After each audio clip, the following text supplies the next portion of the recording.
Recordings in progress. We have some people watching on Zoom, and they won't be able to participate with questions and things, but this meeting will be recorded, so that will be our minutes for the meeting. Thank you all for attending today. I believe today, or I've learned this morning, that this is the second anniversary of the first lockdown, so it's good that we're all here in person. Before we start, I'd like to briefly refer to the terrible scenes that we're seeing in Ukraine. It's easier for us all to get caught up in our own areas of interest, and for those to become all-consuming, be they de-management or anything else. The war in Ukraine puts into perspective some of the issues that we will be talking about today. Before we continue with the meeting, I think that it would have been remiss of me not to mention the atrocities that we're seeing take place, and for all of us to reflect on them and to offer our support for the people of Ukraine. With that, I'll get on with the rest of the meeting. And number one on the agenda, the first item is apologies. Because of COVID, the list of attendees and non-attendees has been fluctuating, as you can imagine, rather a lot. We have a list of apologies. I don't intend to read them all out today, but they will be going on our website. And importantly, the eagle-eyed of you will notice, and some of you have mentioned that Finley's not here, and he's passed on his apologies, but he's got an appointment he simply has to be at. So Finley won't be with us today, and Richard has bravely stepped into his place for the meeting. So he'll be giving us a financial update going forward.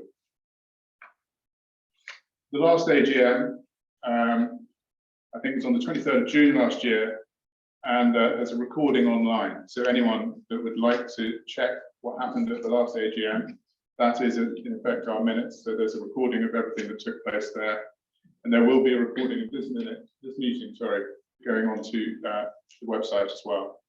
So we will be recorded. So bear that in mind going forward. Next on the agenda is the chairman's report, and this will be my first report to you, not on a non-Zoom event, other than the last regional meeting. But I'm delighted to be having our first in-person AGM for 2 years. For understandable reasons, we've had to rely on Zoom, but it's very good to see many of you here today and to return to some semblance of normality. The pandemic has challenged us all with significantly reduced venison sales and a whole season with almost no sporting income at all. It's clear that deer managers in the Highlands responded admirably to the problems that they faced. Culls were not significantly down, and deer management continued, despite the obvious problems we all faced.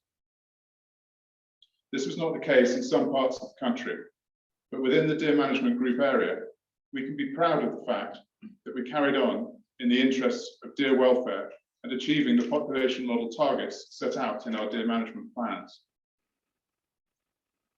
This is the 30th anniversary of ADMG, and I think it's important to pause briefly and consider the huge amount of work that has been undertaken by our membership during that time.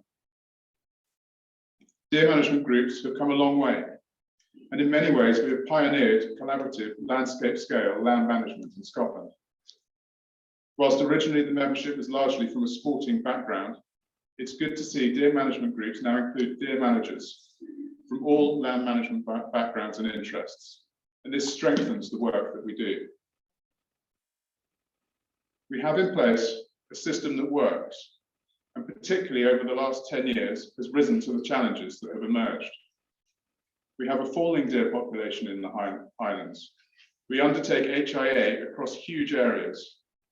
Tree planting has continued at pace, and significant peatland restoration is underway. We have deer management plans that cover almost 3 million hectares.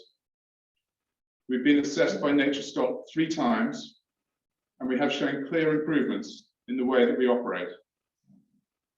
I'm not aware of another rural industry that has been so pressured in the same way and has risen to that challenge so well, and importantly, voluntarily. As we move out of the pandemic, we must be under no illusion that deer management will always be framed in the light of the climate crisis. Deer management groups will come under continued pressure to reduce deer numbers. Whilst a target density of 10 deer per square kilometre seems to be an arbitrary figure, it does look as though this will be implemented.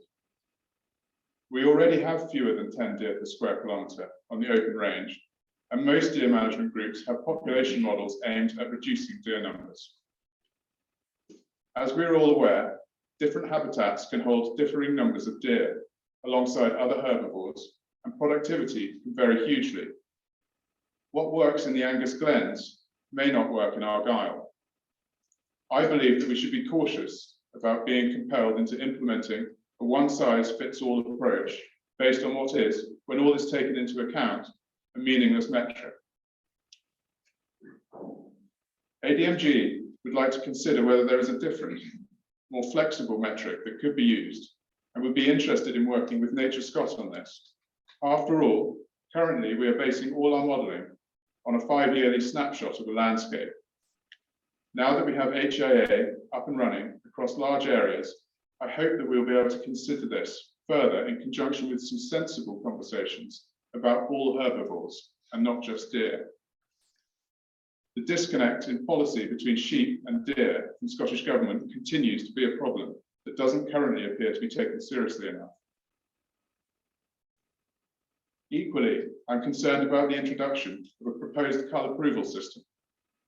This would be a serious step away from the voluntary principle that is so important in holding the deer management groups together.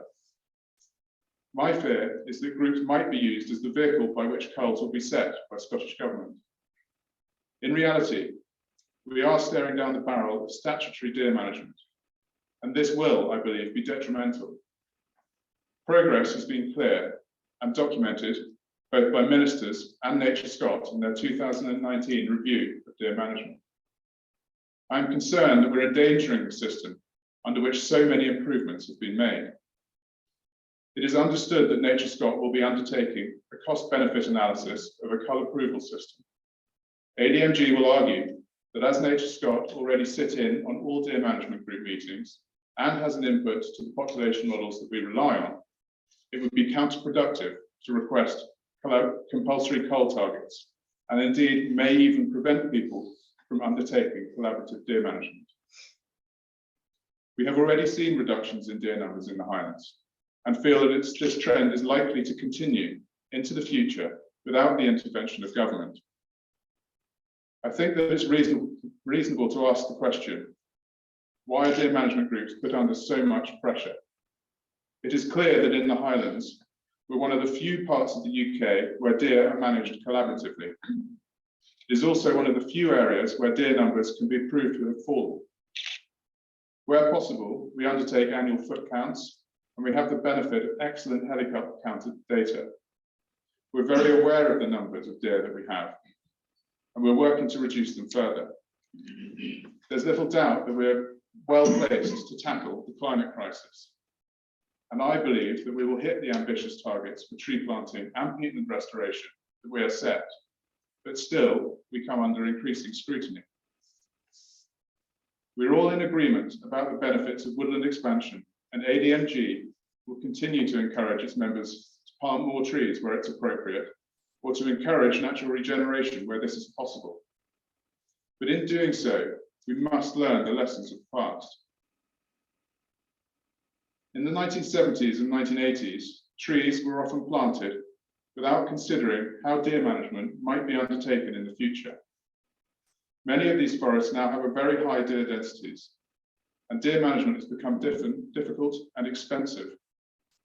Whilst the density of deer on the open range sits at 9.3 deer per square kilometre, we regularly hear of far higher densities in our forests.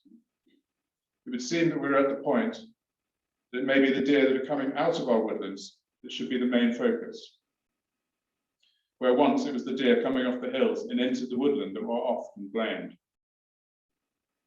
If we hit the tree planting targets set by Scottish Government, which I believe we will, we must be in no doubt that in years to come we will be dealing with a very productive woodland deer population that will be harder to manage.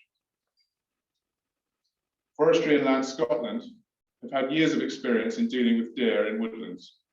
And as some of you may be aware, they've been working on producing an online dashboard which contains information relating to their deer and other wildlife management operations covering the last 15 years.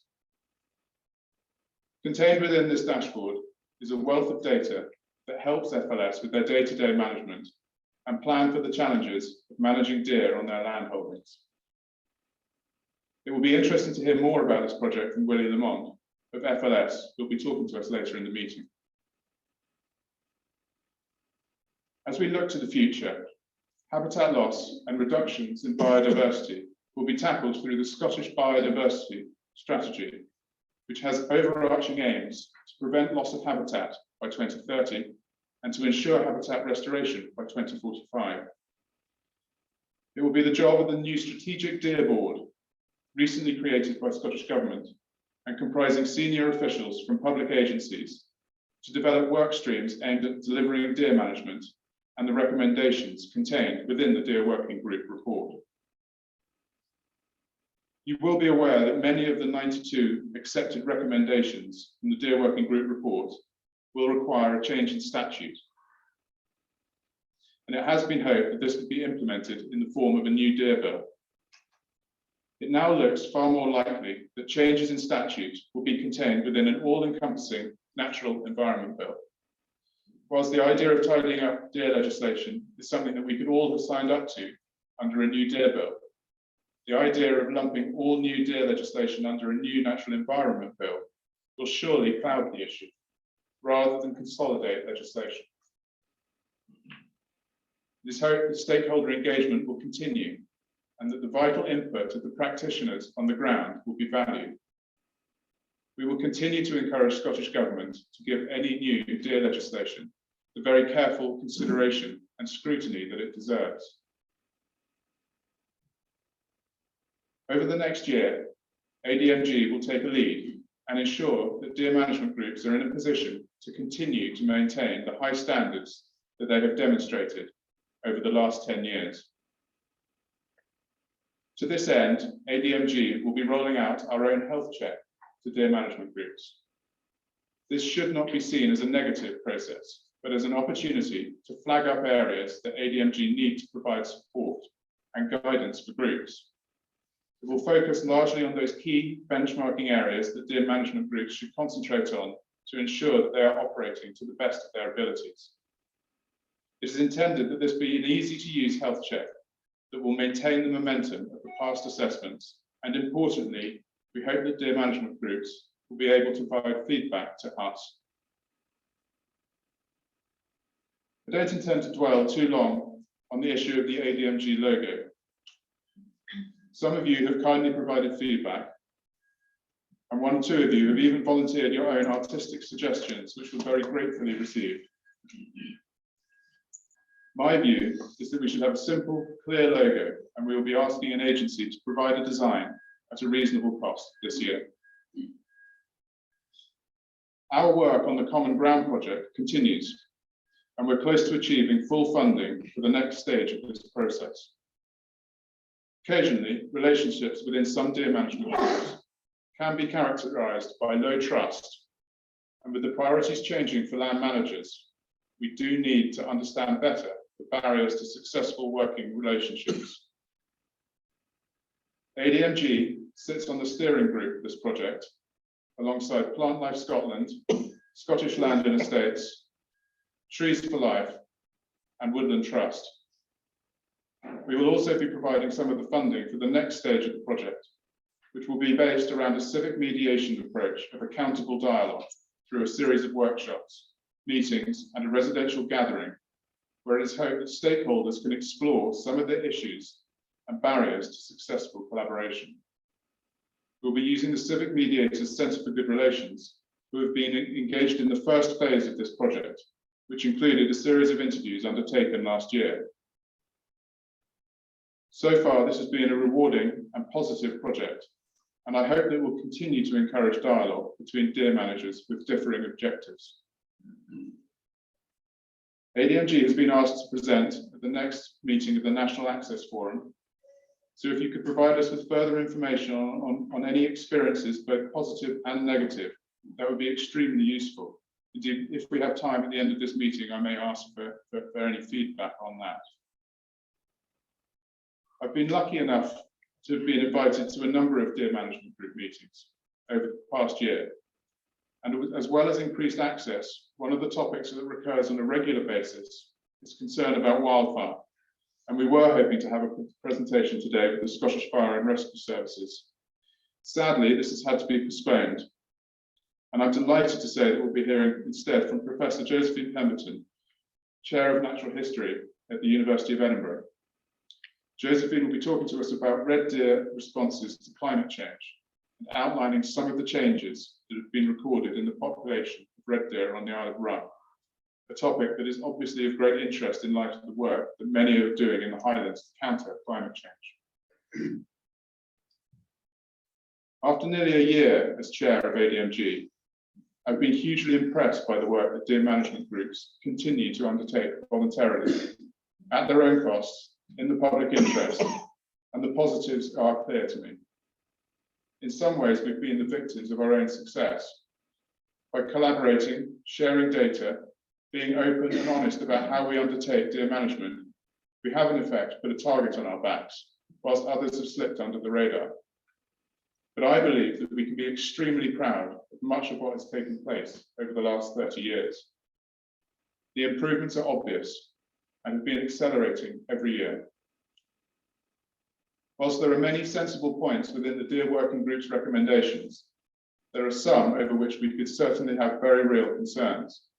Statutory cull targets and deer densities will, I fear, muddy the waters and endanger the rate of change that we've recently seen.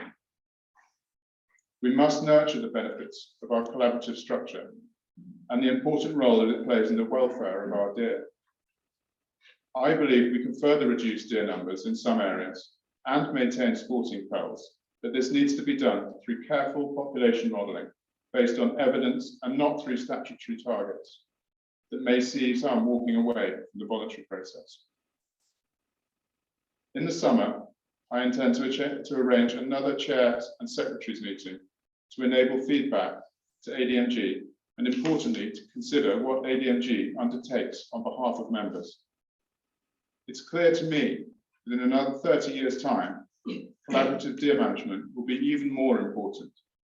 But we're currently at a point at which we need to seriously consider how we move forward and represent our members' best interests.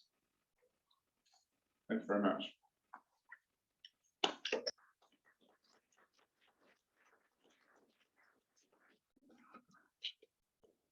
And if anyone's got any questions at this point, there will be an opportunity later.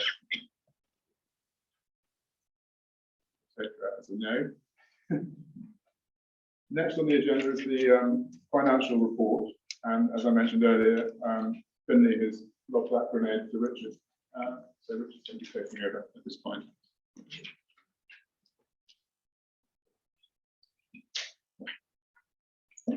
Morning, everybody, and thanks. Thank you, Tom. As you said, I'm staying in for Finley, so I don't take full responsibility for what I'm about to say. You provided me with some good notes anyway. Thank you.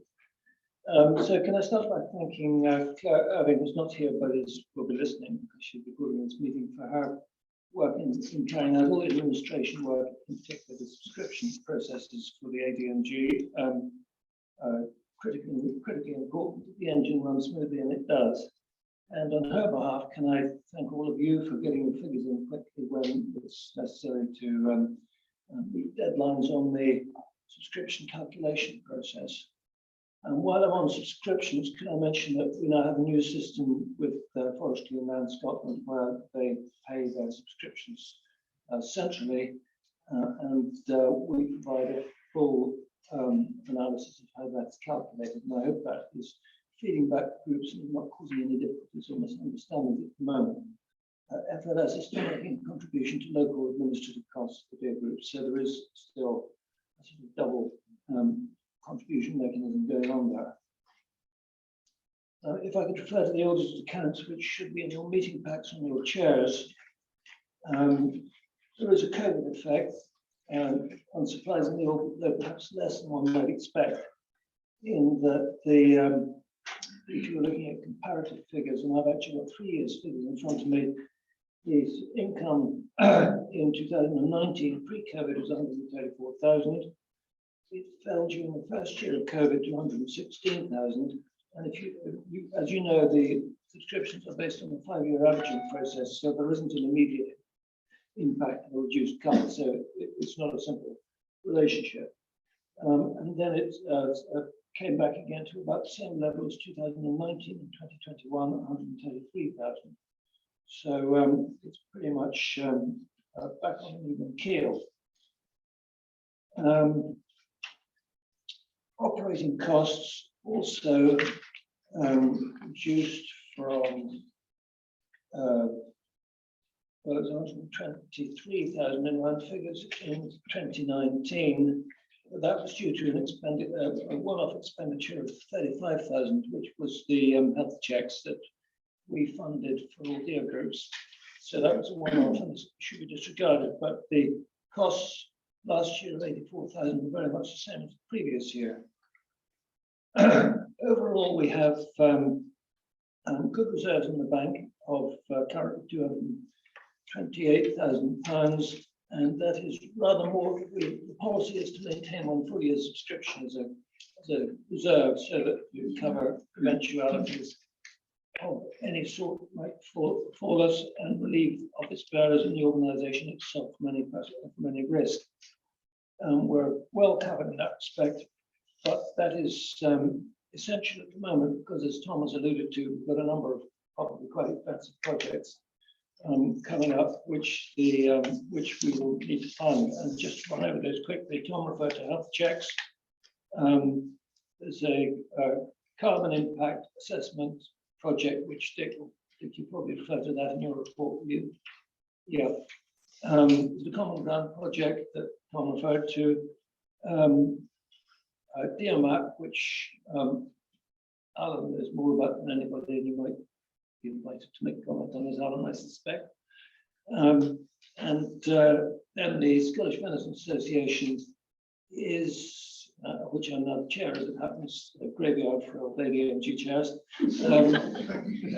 is also pretty tight for cash looking forward, and that's partly due to the fact that there was a slight reduction in the cull in 2020, less last year, but a certain amount of the output of venison that we'll produce is now being sold locally, which is very welcome, but it does mean the contribution of the sector through the game process is falling with the deer population, with the flex falling deer population. So there is a possibility, something we're going to have to look at is how to support the Scottish Venison Association, which has had an awful lot of public money, as Dick will tell you, in order to promote the sector and been very successful that way. And we need to make sure that continues, because the long gone are the days when venison was a byproduct of deer management. It's now very much an important income stream.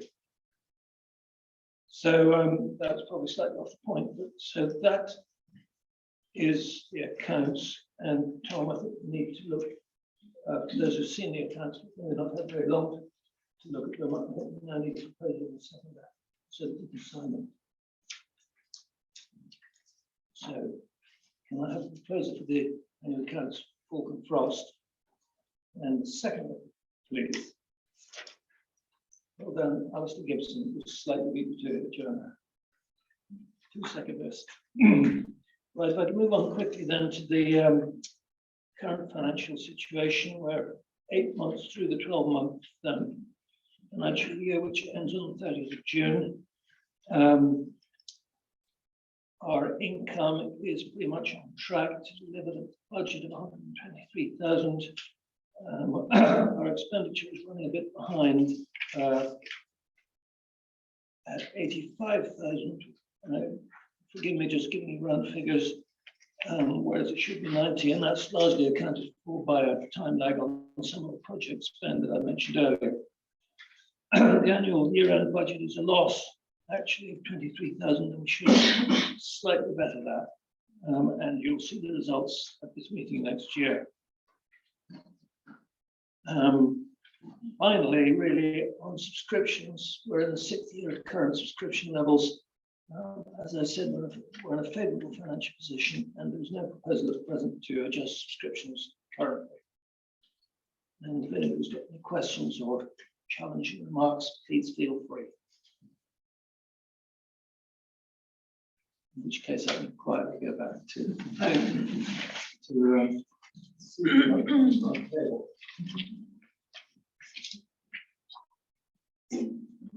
Thank you very much, Richard. Got lightly there with no questions, but we'll move on to executive committee elections. Linda Campbell will be standing down as area rep for Area 5 and will be stepping back from the executive committee.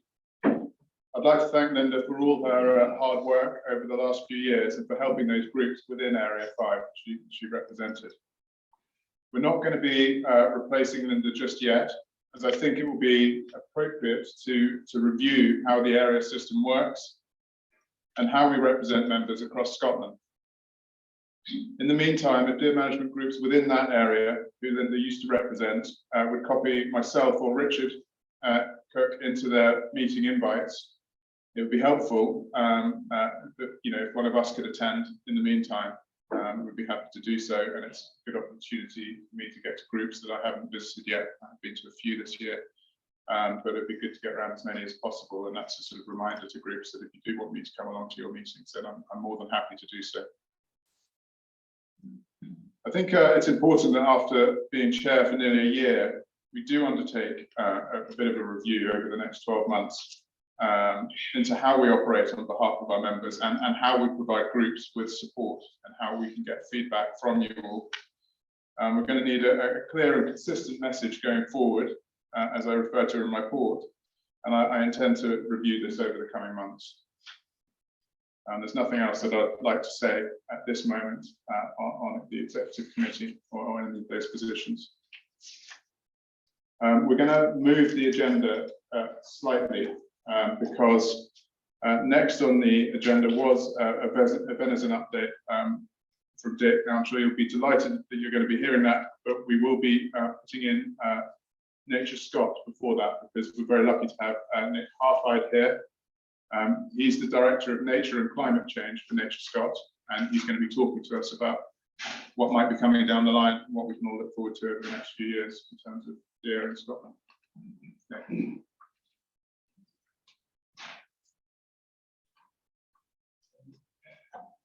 Thanks very much, and good morning, everyone. Good to see some old faces I've known from my career to date. Yes, I'm Nick Halfhide. I'm Director of Nature and Climate Change at Nature Scott. For those of you who don't know me, my career to date has taken me through the Cairngorms Partnership, way back in the 90s, where I worked with Richard.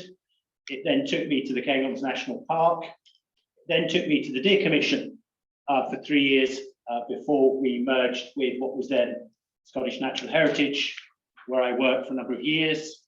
More recently, I had a tour setting up the South of Scotland Enterprise, the equivalent of Highlands Islands Enterprise, covering the Borders and Dumfries and Galloway. And I'm now back at Nature Scott, and I'm based locally. So just a potted tour around my career. What I was going to do very briefly was give you a bit of an update about Nature Scott. I was then going to say something about the Scottish Biodiversity Strategy, which I'm closely involved in. And then I was going to pass over to Donald Fraser, who'll say a little bit about the Deer Working Group and how those recommendations are being taken forward. So firstly, a bit about where we are with Nature Scott. We've had a really busy year. I'm conscious that I'm on being recorded. Adjusting to a new minister, to a new government, and aligning ourselves to the direction of our new government. As many of you will know, Nature Scott is funded by government, and we therefore take our strong lead from them as to where we should prioritise our work. And we will be issuing in a couple of weeks our new corporate plan, which sets out what we will be focusing our efforts on for the next 4 years. This is going to be closely aligned to the government's new programme for government, which I'm sure you've all pored over. What's really interesting from our perspective is just how significant the environment and climate change are within the government's approach. The climate change is not really that surprising, given the profile it had in Glasgow at COP26 in November, and the kind of international movement to tackle climate change. But what's interesting is just the profile that nature and biodiversity has alongside it. We will reflect those priorities in our new corporate plan, which we've worked closely with Ms. Slater, who's our minister, the Green Minister, to put together. It comes in 3 nice, neat blocks. First of all, protect. The strong push from government that we should do more to protect the nature that we have. We already have about 18% of Scotland's land covered by statutory protections.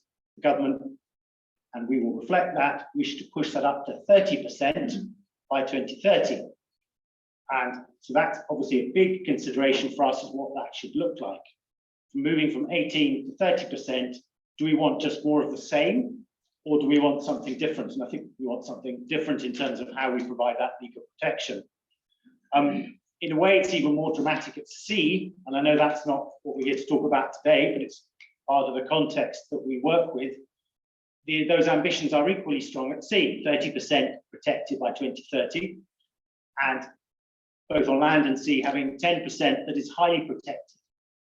So given that our sea is 6 times the size of our land, that means we will need to designate an area the size of Denmark to be highly protected areas. Just giving you that as context. And if you don't like Denmark as the size, I'm afraid I don't have Belgium or Wales, but it's a bit equivalent like the mainland of Scotland from the south up to the Highland line. So the scale of our ambition, of this government's ambition within the marine environment, is very considerable. Also within the protect area, as many of you will know, the government have ambitions to have at least 1 new national park designated by the end of this term, so 2026. So working hard with ministers to say, well, what kind of national parks do you want? You've got the Cairngorms, you've got the Clomid and the Trossachs. Do you want more of the same? Do you want something a bit different? Do you want something smaller? Do you want it more focused on protection? Do you want it in the sea or on the land?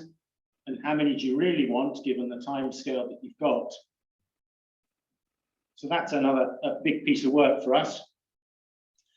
And also within the protect is the deer element, the wild deer agenda.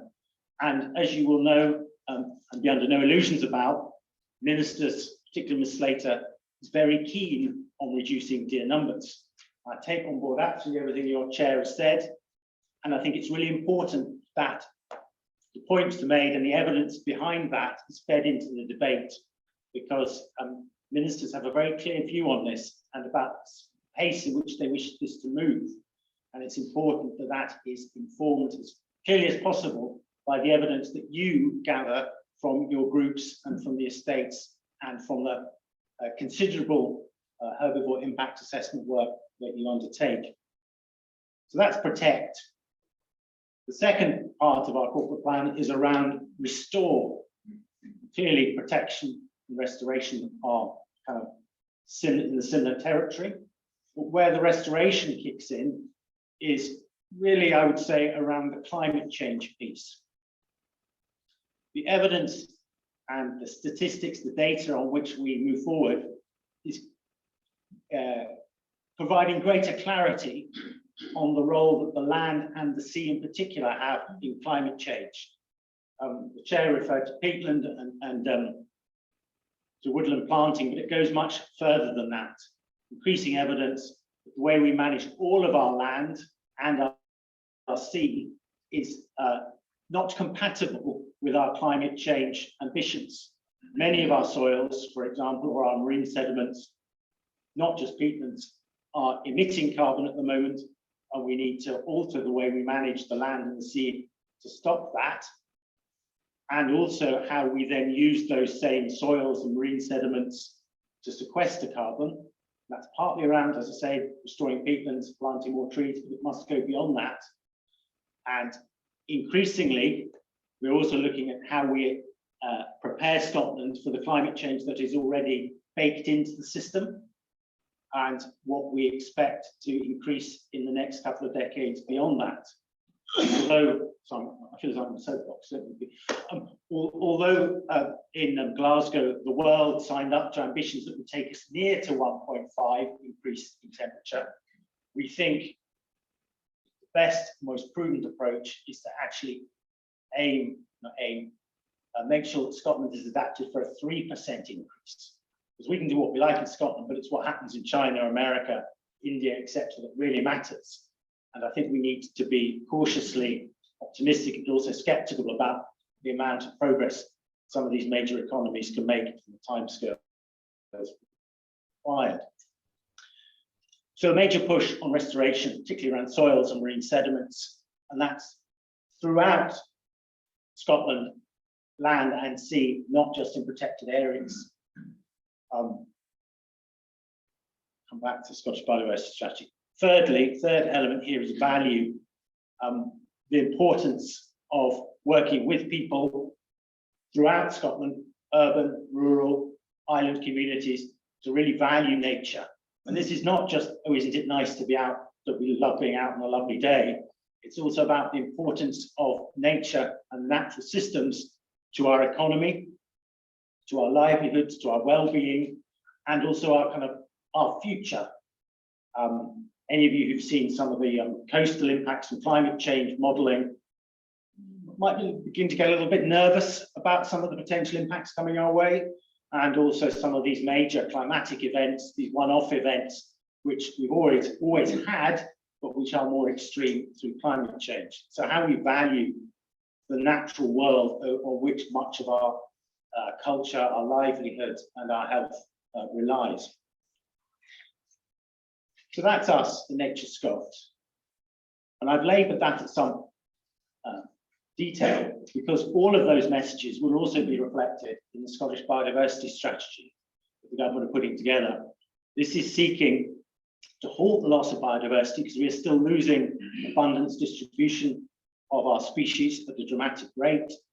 But what it's really, really about is how we restore our natural systems so that they not only have wonderful wildlife on them, and I include deer within that obviously, but also how they can then sustain our society and our economies in that long term, how we get our carbon cycles back into a fit way of working. Just on a bit of process, we're working hard within government to put together a consultation document that will come out in May on Scottish Biodiversity Strategy.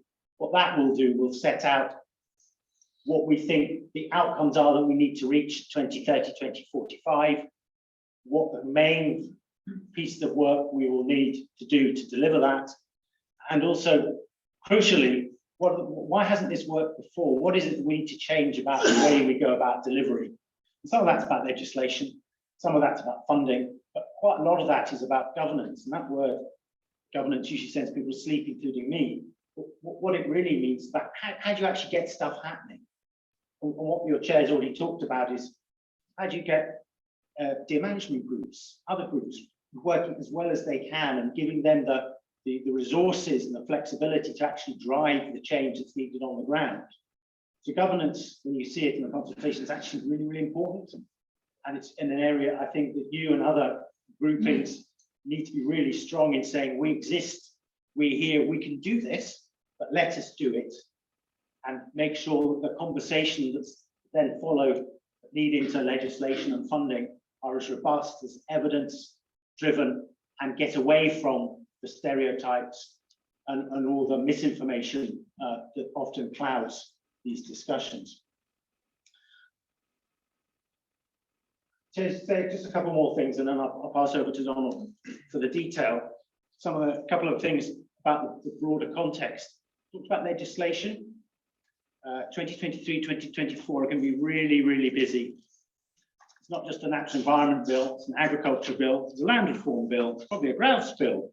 There's an awful lot going through. And there's also dangerous ground here, but it's in the programme for government, the ambition to have a further constitutional referendum in that time scale. So all I'm saying is going to be a busy, busy, busy time. And don't just look at one bit of this, would be my advice. Look at all of these different things coming along, because they will all impact one on another. Maybe that's just more about my worries than it should about yours. But anyway, that's probably all I would want to say just now. I'm sorry if I've bombarded you.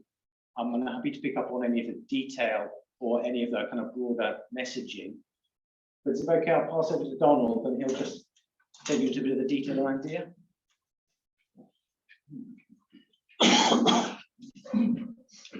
Okay, I'm just going to pick up in terms of Nick is going to set the kind of broader context out there, but as we've discussed, I've discussed here previously, whether virtually or in person, the lens in which deer management is seen is now around climate and biodiversity and net zero. That is the lens in which we're operating in terms of the policy context, in terms of the government aspect, objectives around some of that. So that should be clear, and I think we're all clear on that in terms of the AGM material that's gone out there over the last number of months, 4 months. So I think that's absolutely clear. In terms of the kind of next steps in terms of deer working group and moving and progressing some of the work, Tom alluded to the fact there that the strategic deer board has been formed within government, which, as he said, involves the kind of key players in the public agencies and Scottish Government Natural Resources Division themselves to oversee the programme of work, which includes the deer working group, the delivery of the deer working group recommendations.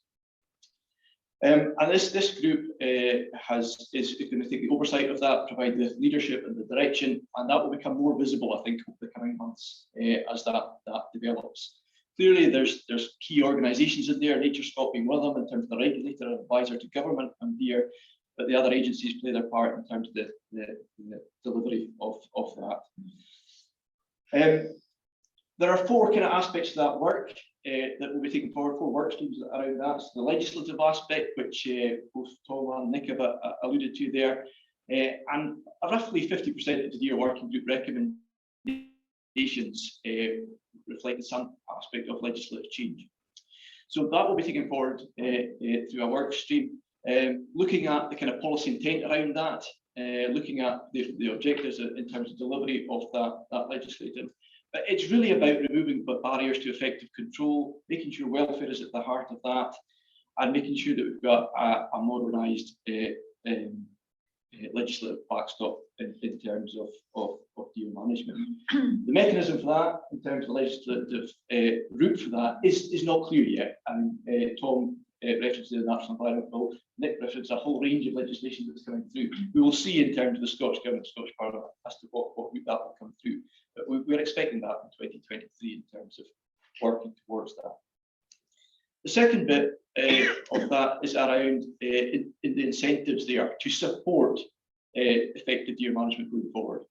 And we have the agricultural environment schemes there presently, we've got the forestry grant schemes there presently, but we know there's a wider review of rural policy in terms of the incentives that are there due in 2024, and deer management will have to fit into that, both in terms of public support, but also in terms of the wider incentives that are there and the funding that's coming through some of the green finance aspects of that, to make sure that there's a package there that supports the investment that's required to effectively manage deer in Scotland at the DMG level, but at the estate and the property level as well. So that's there.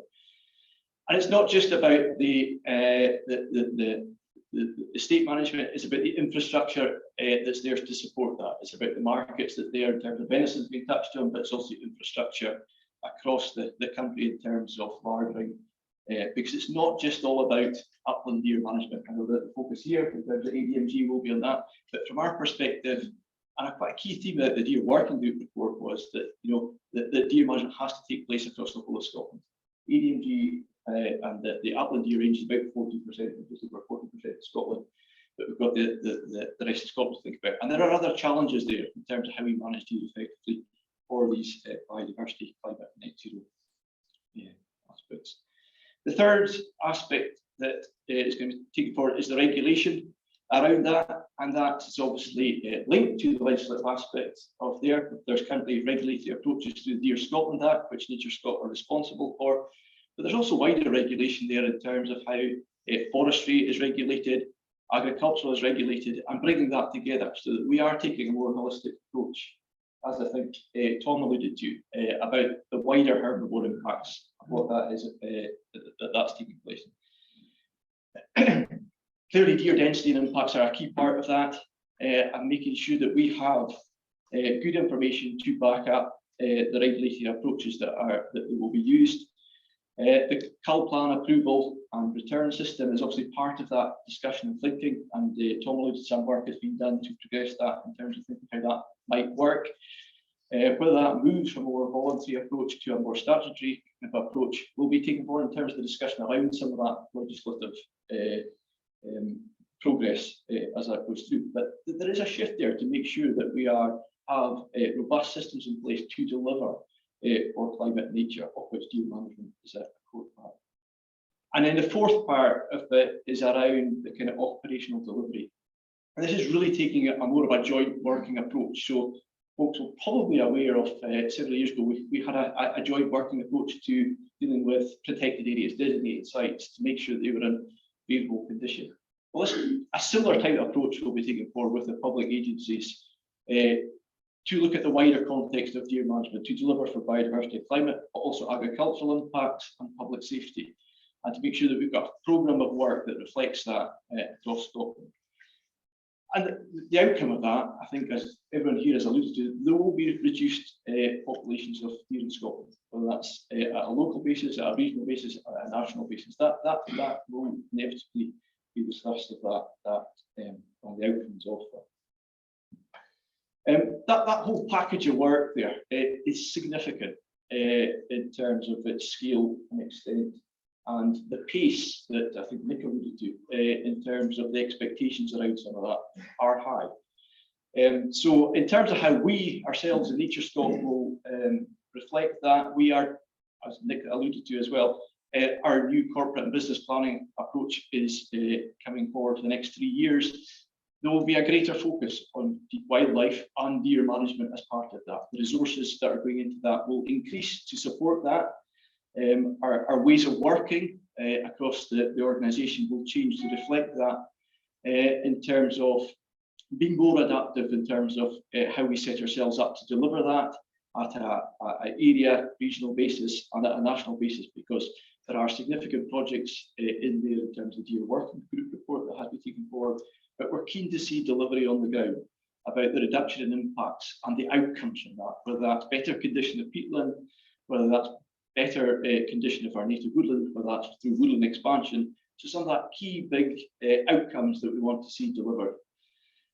And that's where the focus will be. We have talked and put in place processes in terms of the planning and the management around that, how groups operate. The focus now and will be over the coming years is about the delivery aspect of that. So what does that mean in terms of outcomes that are there? And that is really where the focus is. And that's where the discussion will be at the local groups. That's what our staff will be seeking to achieve out the discussions with the deer management groups and with the rest of Scotland. So there are challenges there. It's not just all about the uplands, as I said, it is about the whole of Scotland. And what we want to do is to be effective in how we communicate some of this. So it will be a change, there's no doubt about that. There will be a focus on deer management, there will be a focus on the outcomes from that. The role of the Strategic Deer Board in providing that leadership, the messages coming from government will be stronger. The approach being taken will be no doubt be stronger in terms of going forward, in terms of making sure that we're delivering this, because the 2030 and 2045 ambitions are significant and they have real purpose behind them. So that is the kind of context. Obviously, there's a level of detail there in terms of some of the aspects of the Deer Working Group reports, recommendations that have been linked to into the close seasons in terms of rights and responsibilities. There is a discussion that needs to be had about that, and government has been clear that some of that will be taken through the consultation process for bill development. But there are also aspects of this that we have been moving forward jointly in terms of that delivery, but we'll need to pick up pace and to make sure that we are delivering on that.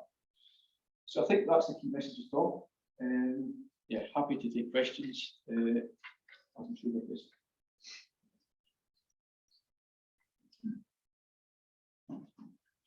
Thank you, Nick. Thanks, Donald. I think the message is very clear to us. You know, we are going to be coming under continued pressure on our deer. We've got a very good opportunity, if Nick's got time, and Donald as well, to answer, you know, to ask questions now. So I would encourage you to ask any queries that you might have. Kathy. We collect collectively a lot of data, evidence, both in terms of HIA, but also we count now. Most groups, most peer managers count regularly on foot. We don't have a mechanism at the moment to put that data in a context where it can be seen by government. And some of the data that we have produced in the past, particularly thinking about foot count data, in the last review that Nature Stock made to government was ignored. So how can we change that? How can we transfer the evidence that we do gather to a national forum where it's taken seriously? And if it's not considered to be serious data, why are we collecting it? I think I agree with a lot of what you've said, Kathy. We have got a lot of data. We are in a position of strength having that data, and we do need to get it across to government. But someone's listening to the radio in the back. I think it's a question for Donald really and for Nick. But how do we get that information to government? How do we get that message across? Do you want us to speak to Mike? It might be easier. Yeah.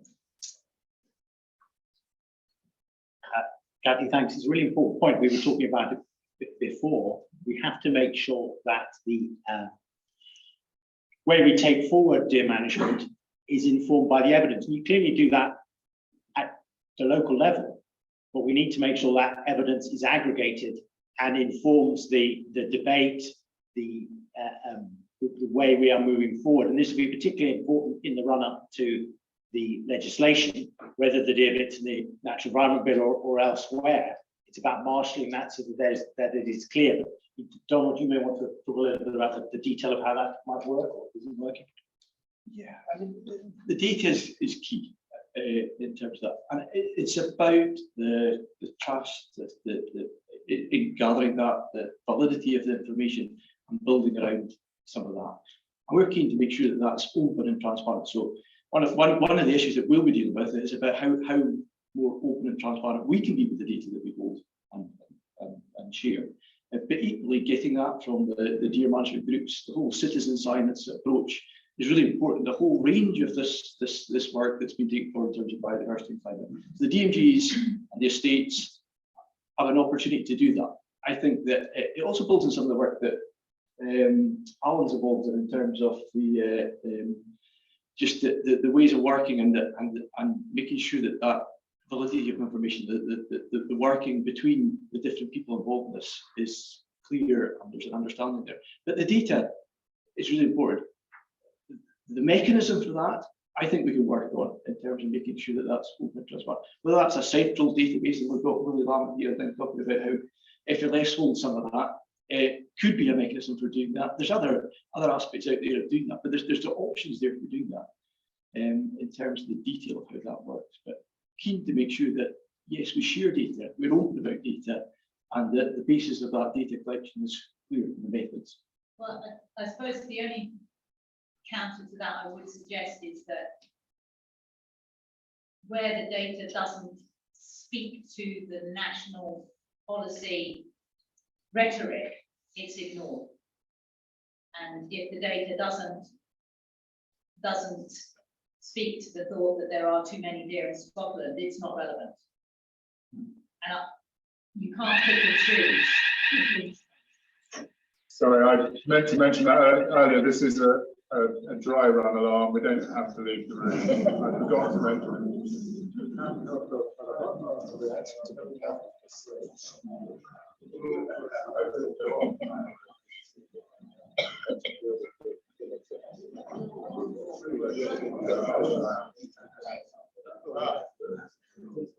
Justin's about to come in. Justin's about to come in. But I think that, and again, a lot of focus will be on populations, on density. It's really about the impacts of the outcomes, is really where we're at. You know, in terms of for biodiversity and climate, it's the outcomes that we really want to achieve. And if there's a discussion around that, around the appropriate density, you know, and I appreciate 10 years was part of the Deer Working Group report. But as someone else mentioned, you know, what works in the Angus and what works in Caithness will be very different. But it's having that discussion around that and making sure that the data and information supports that. I think Josephine had a question on that. So Josephine, Pemberton University of Edinburgh. So as well as data, the interpretation of the data, I think this is following up on what Kathy said, is really important. So proper analysis of the data to evidence what is going on. And I think the results of the analysis that I've seen so far for some of the habitat impact assessment, especially not speaking of woodlands, but speaking about open land, is not very high quality. And I wanted to know what Nature Scott is doing to upscale data analysis. That's a very broad question. Can I just pin you down a little bit? Do you mean at a national level? Do you mean at a local level, regional level? Because that's at all levels. At all levels. Well, I'll speak for the national level. One of the observations I have of our new minister is that she's very evidence driven, and she's pushing really hard that the evidence on which the new data on the new biodiversity strategy is really robust.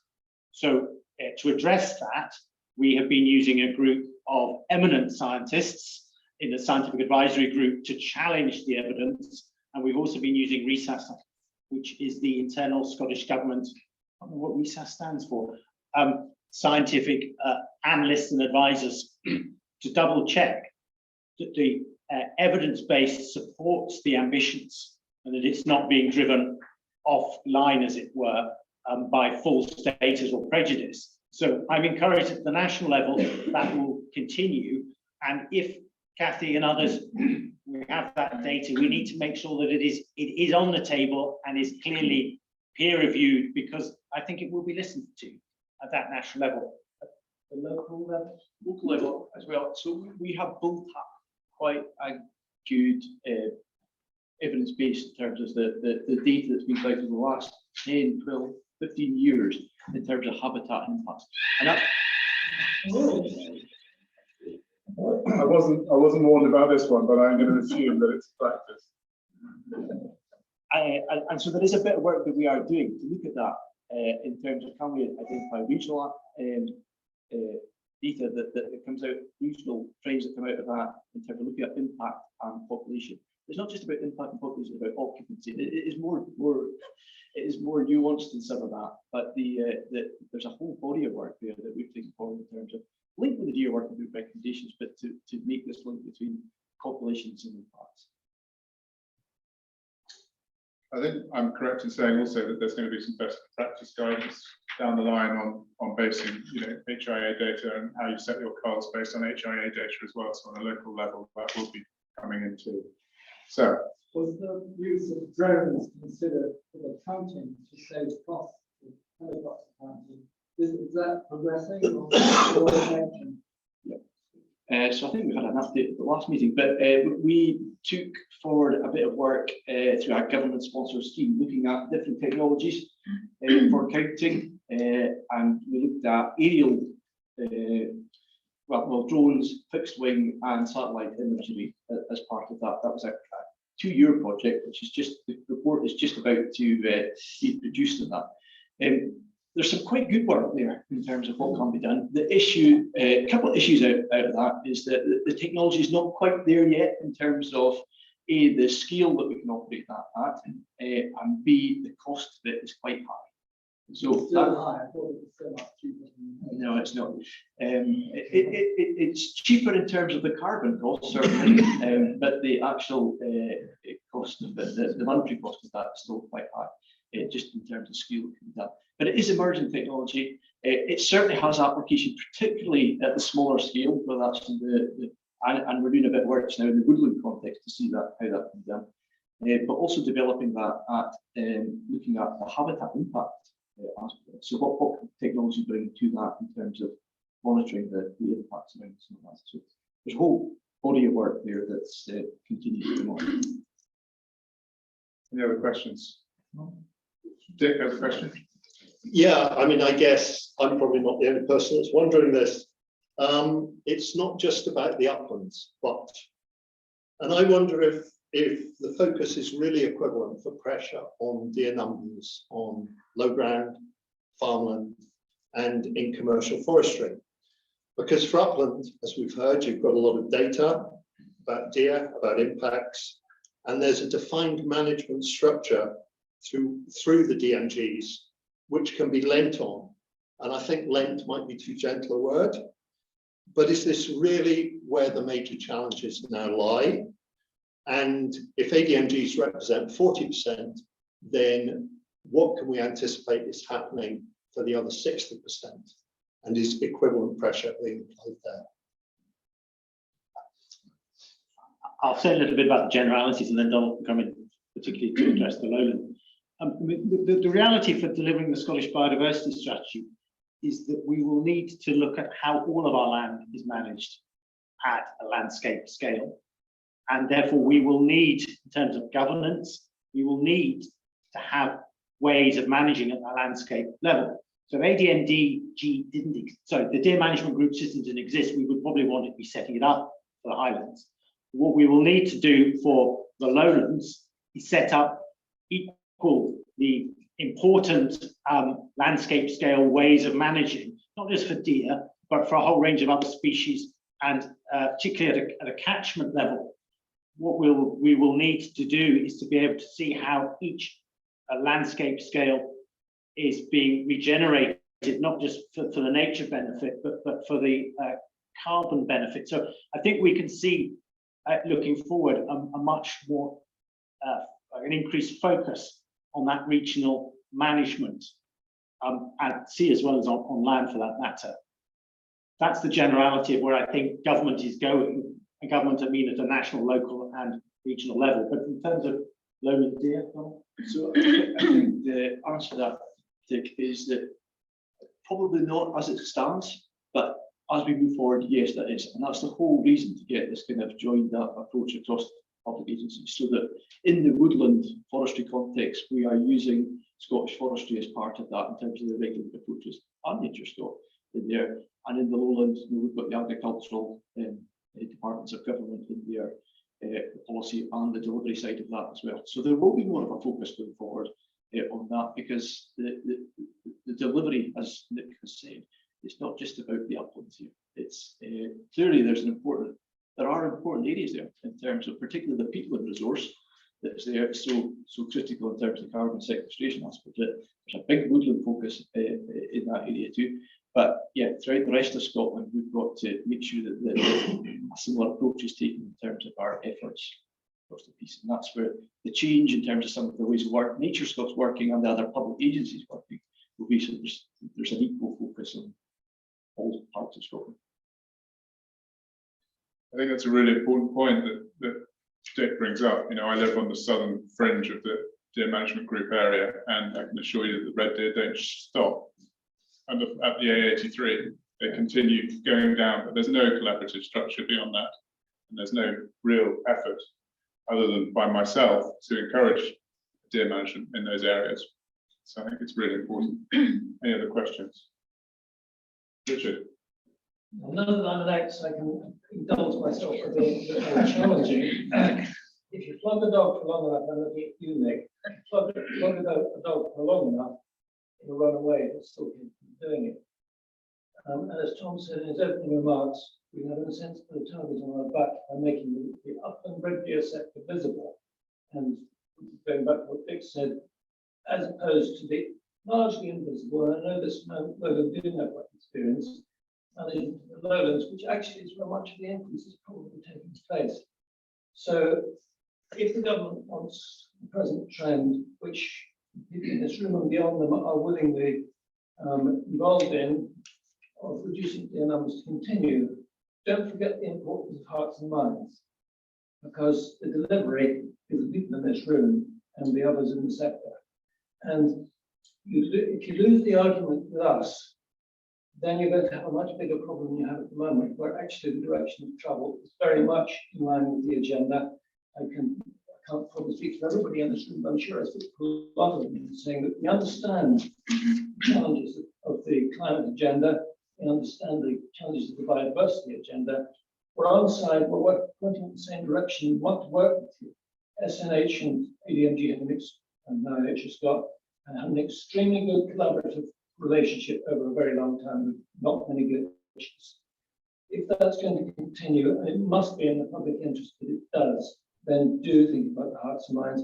And I would like to have real confidence when you and colleagues sit in front of your minister, and I was quite surprised to hear in fact Lord State, because it was Marion Cowan, but I might be wrong.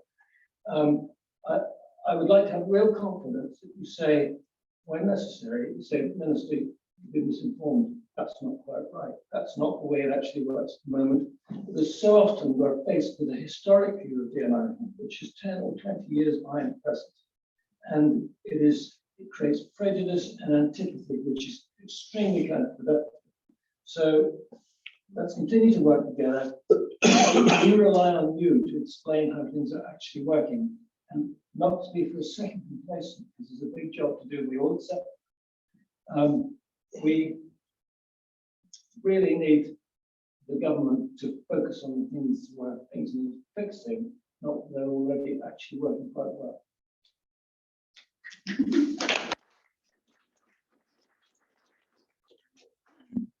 If I would say, Richard, but I hear you. And there's a couple of things I would reflect on.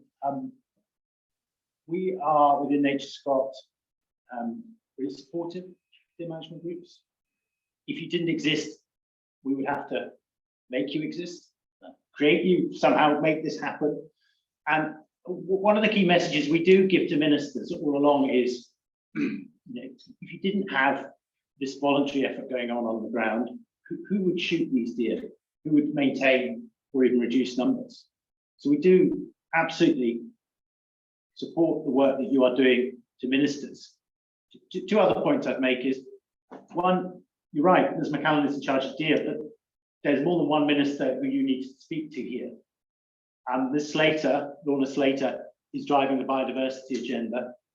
And there's obviously Ms. Goujon in there as well, and then Mr. Matheson. So there's quite an interesting debate going on within government, because there are different, both party political interests, but also personal interests and understanding. But my final point is, what is it that you need from us to help you do your job even better? What support can we offer you? Because, as I said earlier on, we as in the nation need you because of the work that you are doing. So it has to be that supportive relationship. And you're right, and we feel under pressure at the moment. I understand that whole public discourse is, oh, there's too many deer, you're not doing enough to do it, why, and all that kind of stuff. So what can we do to help you?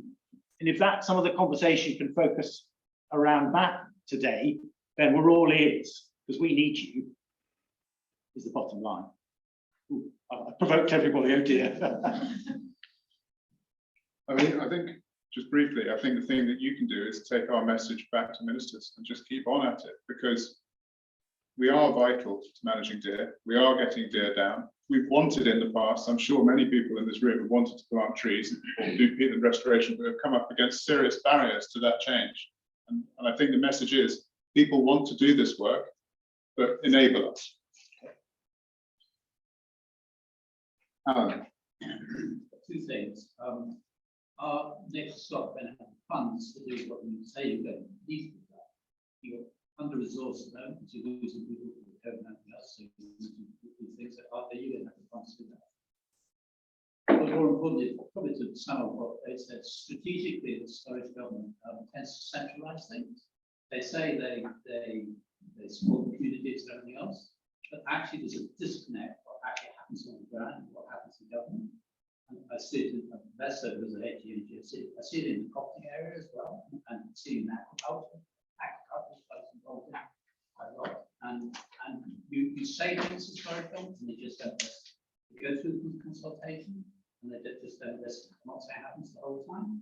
There's definitely, the things that certainly as landlord with crops and things I could do with the crops in the community, all the decisions are made in the internet. But people who don't know the area, just knew whatever, and there's a tendency through Scottish for that to happen. So my plea to you is to support what everyone's been saying. Please listen to what the people on the ground are saying, because we actually know what's happening, and we know how to deal with it, and we will help you to do whatever you need to do, and you need to help us. And that's not happening. It's not just this sector, it's other sectors, Scottish government.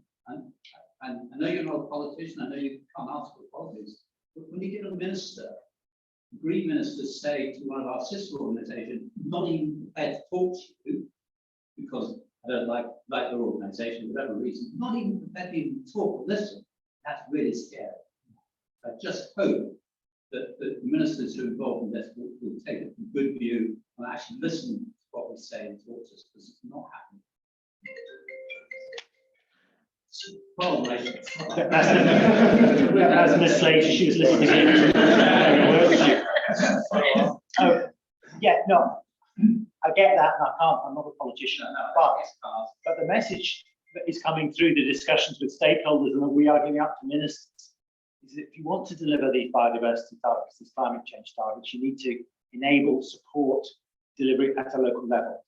And as we all know, that cannot therefore be done centrally.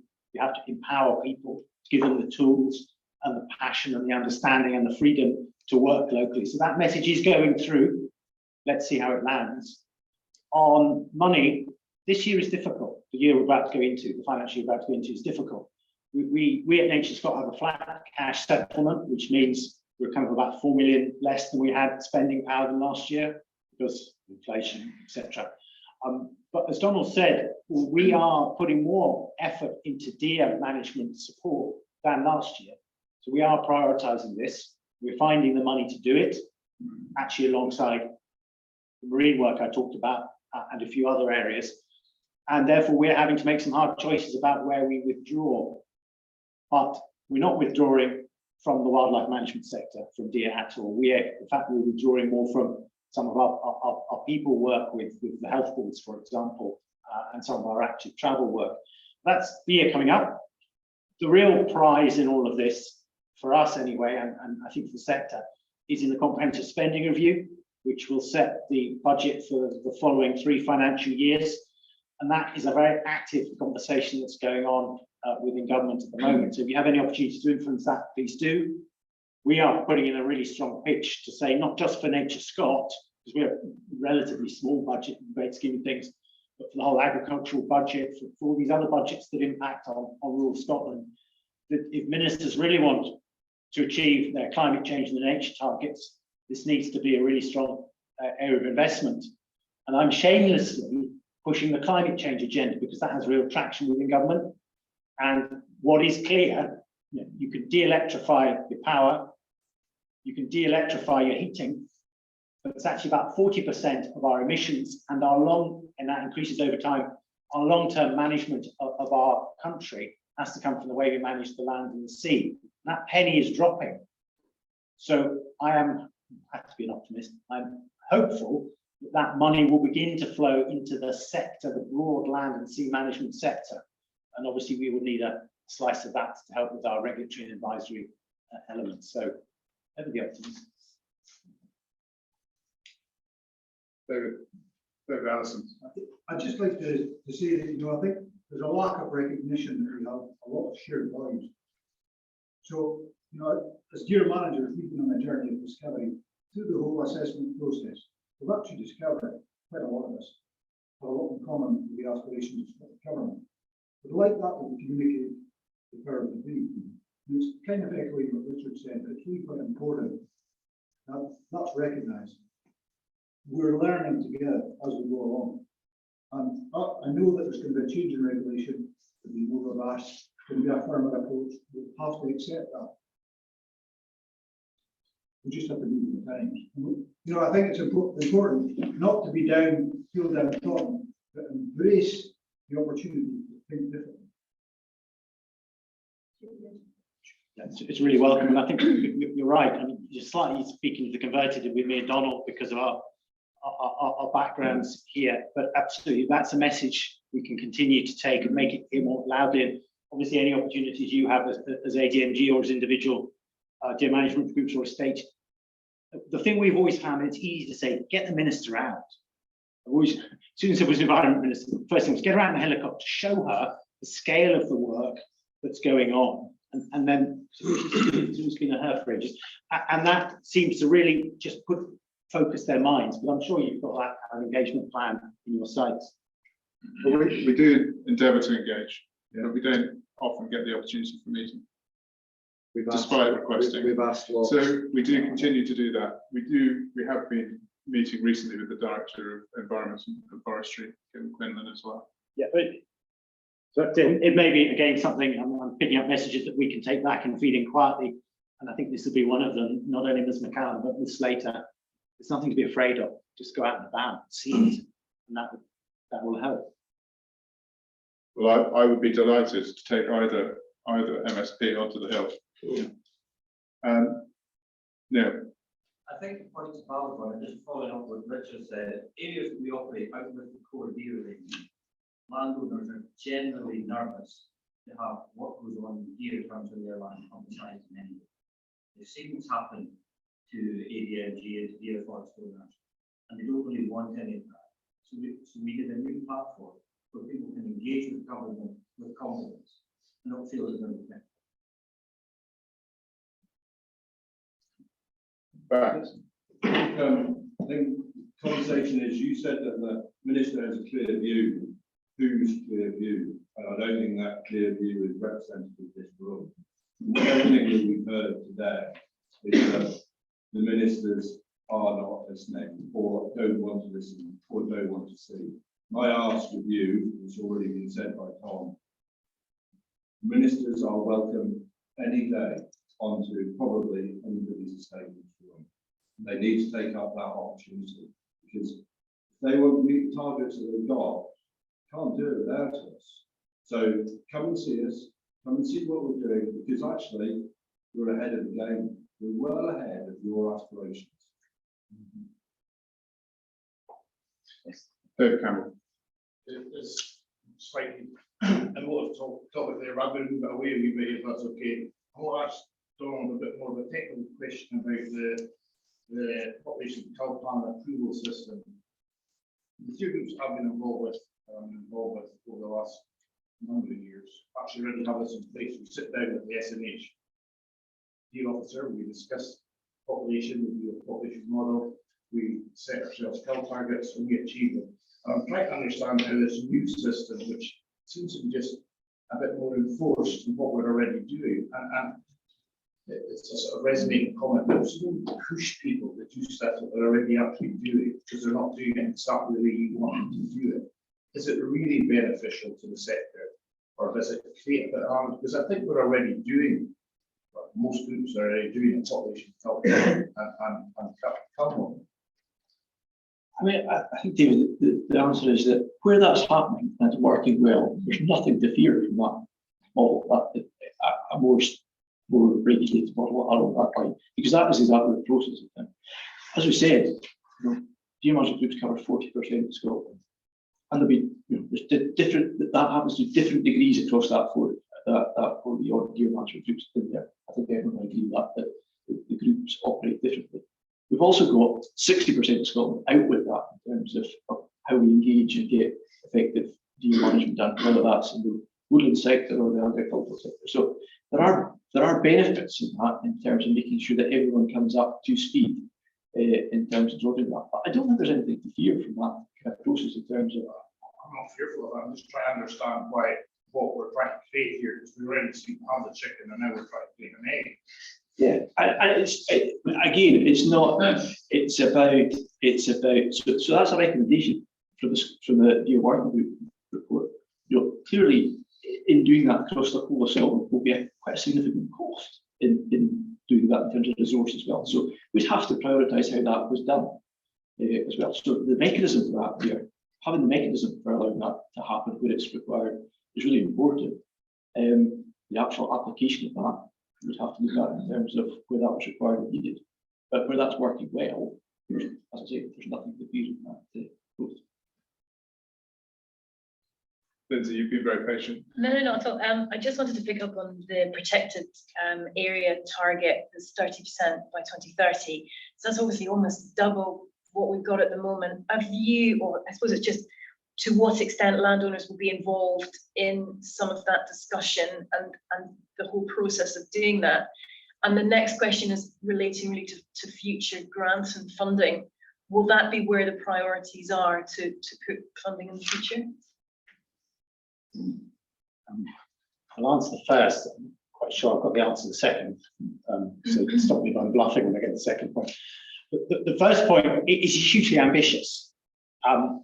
So in geographic terms, we've got about 18%. I'm just talking about land as opposed to sea at the moment. The ambition to go to 30. The difference between the two, I think, is the same as the area of Perth and Kinross. So we've got land. What if we were to do the same that we do at the moment? You know, SSSIs, special protection areas, SACs. Then that would be one approach. And I think government is keen to say that served us well, but it's fairly rigid and inflexible because it tends to focus on specific things, on specific sites. What the thinking at the moment is that we need to move to where we have broader areas where we set more high-level ambitions about the restoration and resilience of that land and the species on it. So I think what we end up with probably quite different from what we've got at the moment. But your point was, will landowners, land managers be involved in those discussions? Absolutely, they will. Where we are at the moment is just clarifying our commission from Scottish Government. Then we will be engaging with a whole range of stakeholders about what this means and how it can work, and how it doesn't become a target, 30%, but becomes how do we improve the role of nature for biodiversity, stopping biodiversity loss, and dealing with climate change, so that it becomes a really useful tool and not just one that in many people's views kind of sterilizes. That's not what we want to move to. Incentives undoubtedly will be more linked to how do we achieve the outcomes. It won't just be linked to designated sites. The kind of the realization in government about the biodiversity and the climate change targets is you need to engage all land. So if you've got incredibly fertile, productive, arable land in East Lothian, that also has a very significant contribution to be making to climate change and nature, just as your upland sites is across the whole piece. I don't see any more hands raised. It's probably time we start moving on with the agenda, but I'd just like to thank Nick, Donald. I think the message is quite clear. You know, I think we are on board, that we do want to take things forward, and just enable us to do it. You know, we're already delivering on a number of fronts, and we want to continue to do so. Thank you very much. Thanks very much.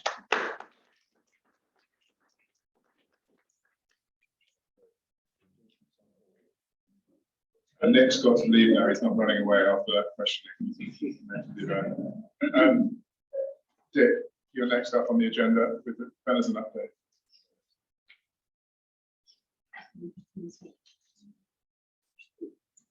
Morning, everybody.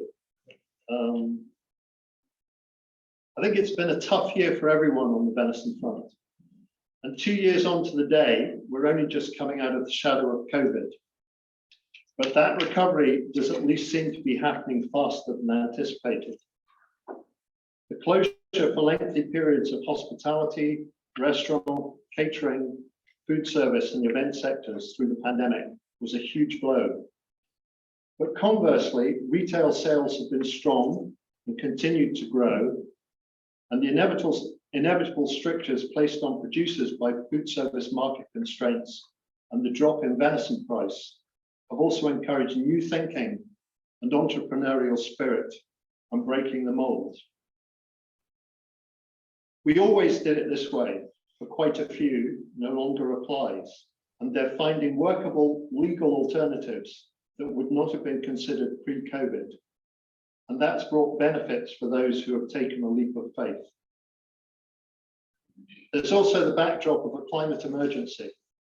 action to tackle climate change, restore woodlands, restore peatland, and strive for an equitable carbon neutral balance across food production. Here, venison potentially has a tremendous story to tell, because we have to accept, despite the calls from some corners, that our deer species must be a part of our future biodiversity, seen on our landscape, or at least our native species should be. And those who manage deer and live in our rural communities must be as well. And that's a point that's far too often lost in the more radical proposals for change. The argument for sustainable deer management is incredibly strong, not just when approached from the point of lessening environmental impacts or rising to the climate change challenge, but also in putting natural, healthy protein into the food chain and onto the table. Eat venison and save the planet. That was a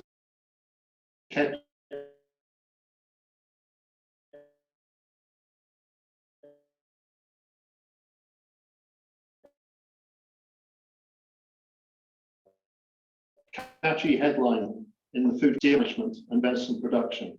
The production of a statement of intent for the wild venison sector is a good start point to be published very soon. And being involved in its production, one cannot help but think we may already be a long way on the way and in a far better place than others in the domestic red meat sector, for example. Also, everyone involved in deer management is only too aware now that hunting, culling, can assume a much broader mantle of acceptability if healthy food and climate action are consequences of it, and that those measures play an important part in supporting a far broader suite of actions to meet global biodiversity targets. Marginalized in some quarters, the hunter, stalker, deer manager should be increasingly recognized for his or her positive contribution towards tackling climate change.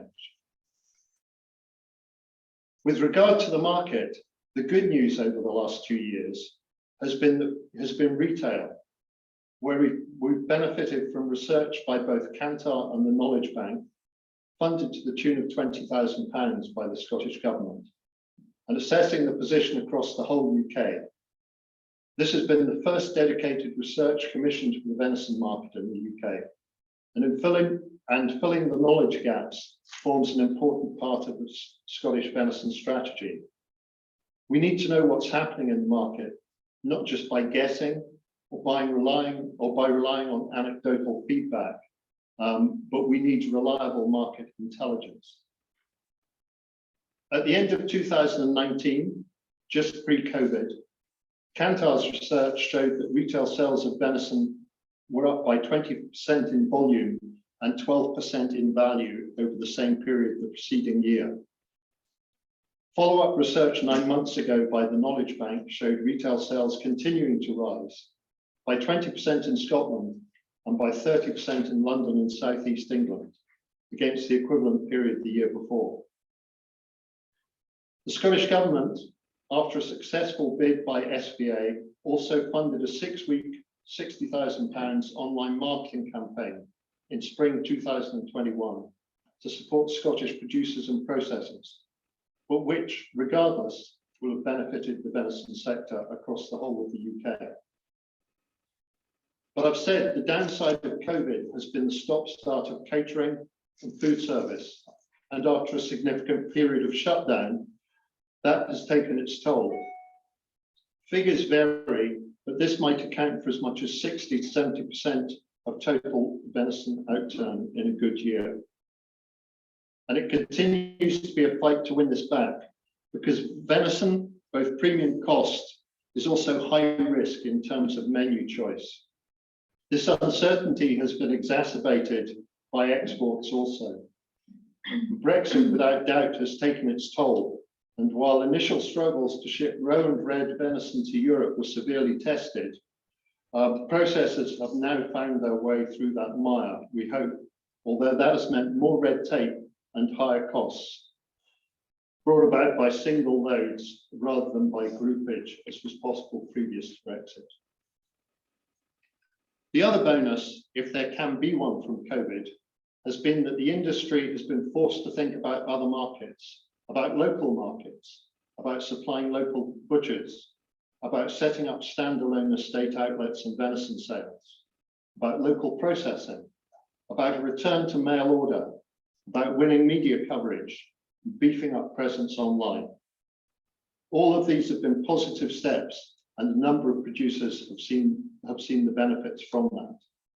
The established route to market from hill or wood to larder to game dealer to customer is now no longer the only accepted way.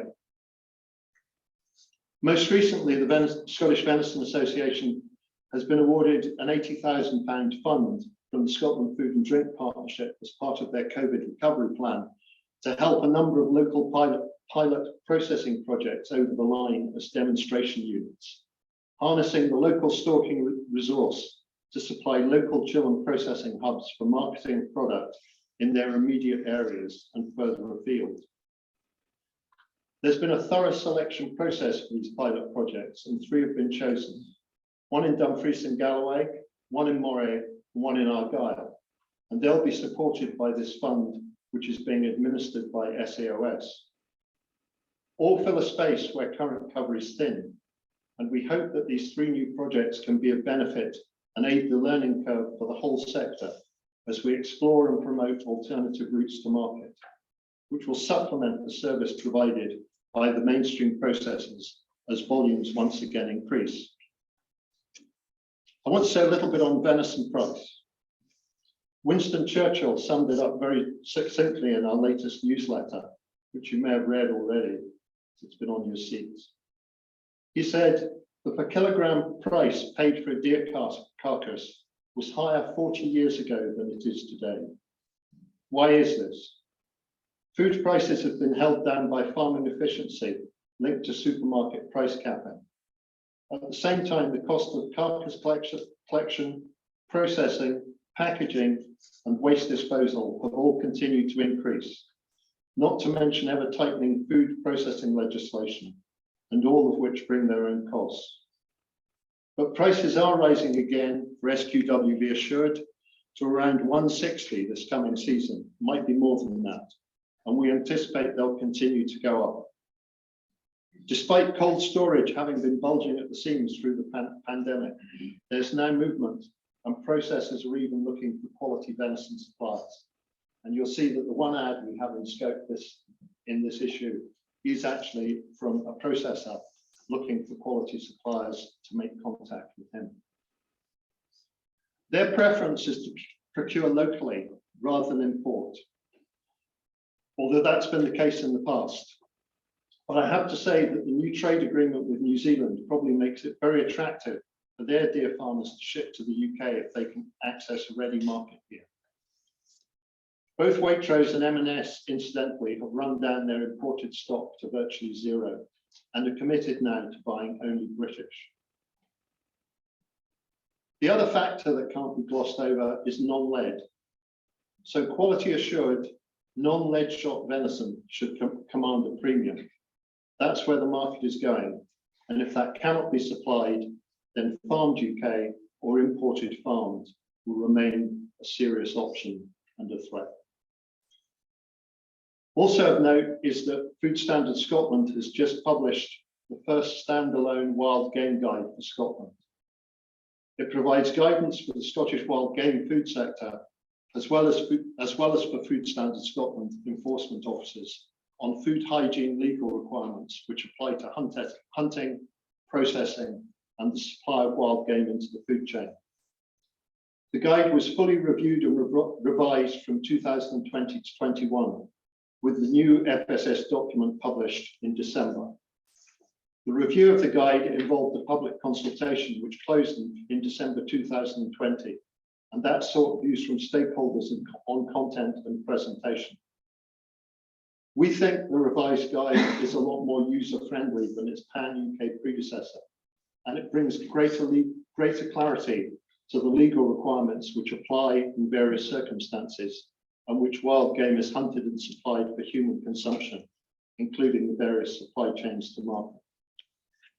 It was developed by FSS in close cooperation with the wild game industry, including ADMG, Scottish Venison Association, BDS, BASC, SGA and others. So we can't complain if we don't like what's in it.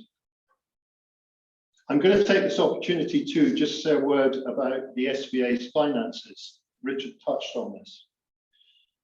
So we've successfully pitched for and been awarded £160,000 in government money in the last 2 years. And we've also had additional funding from Nature Scot, for which we're very grateful, and a contribution from Highland Game for Forestry and Land Scotland. All the government money we receive goes into projects. None of it goes into Scottish Venison Association funds or the running of SVA. The levy, which we rely on for that, currently totals just £13,000 a year on average.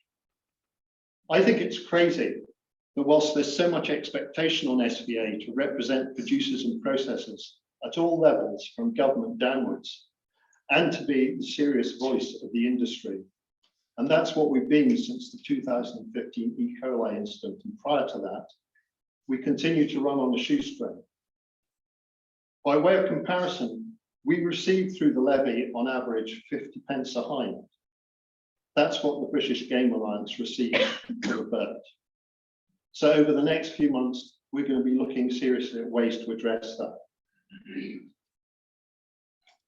Just a final word, I'd like to say thank you to the members of the SVA, its executive committee, and particularly to Bill Busher, who chaired our activities for the last 6 years. Bill has now stepped down, and we're delighted that Richard has taken over the helm. And a big thank you too to the support from SAOS and all they've done since the launch of the Venison strategy in 2018. Having them on board has greatly increased our capacity, and it's also increased our workload. But it's brought us access to research and helped us to secure this significant amount of funding for projects that otherwise would be outside our reach. All things considered, and I think we all know this, as sustainably produced protein, then home-sourced wild venison is probably as good as it gets. Times last weekend is a very good indicator of that. Venison or chicken, which scores better? I'll let you guess. We have so much in our favour, so let's not lose the opportunities that current circumstances and times offer. And they may remain challenging for a while, but I'm sure we can get through that. Thank you.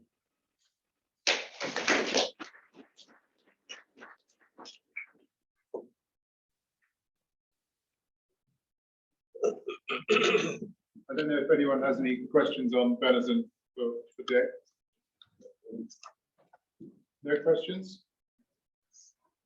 Okay, thank you very much, Dick. Go away like this.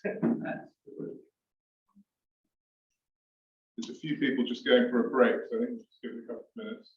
But as mentioned in my report, I'm delighted to say that following postponement of the presentation by the Scottish Fire and Rescue Service, we're now going to be hearing from Josephine Pemberton, who's Chair of Natural History at Edinburgh University and has a long association with the Deer Project on Rum.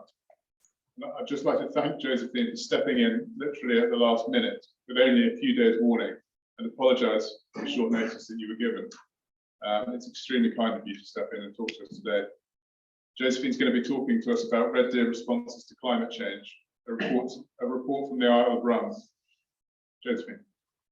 Thank you. Now, I'm going to turn these lights on. I think the light might be a bit dazzling. Right, can you hear me at the back? Yep, good. Even better. So I would like to roundly support two remarks your chairman made earlier on. One, I nearly said hear, hear after he mentioned Ukraine. And secondly, I particularly appreciated that he said that a one-size-fits-all for the whole of Scotland is incorrect. and I think you'll see why as I carry on. So I'm here to talk to you about some research over the last few years on the Isle of Rum. I was given 15 minutes, don't know if that'll be correct.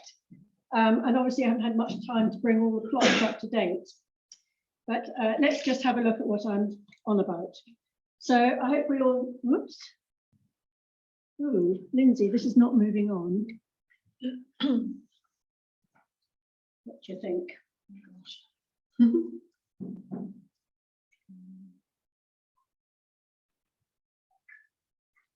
Oh, now what have I got to do? Oh, perhaps use overruns at the bottom. Right. Okay, I hope we all know where rum is. I just want to remind you that it was bought for the nation at a knockdown price in 1957 as an open air laboratory for research on conservation and wildlife management and ecology. So our work takes place, let's see if that works, yes, in the northeast corner of the island. It's actually the third deer project that has been on the island. And in this area, which is outlined by a dotted line there, which is about 13 kilometres square, we have this very intensive research project on red deer.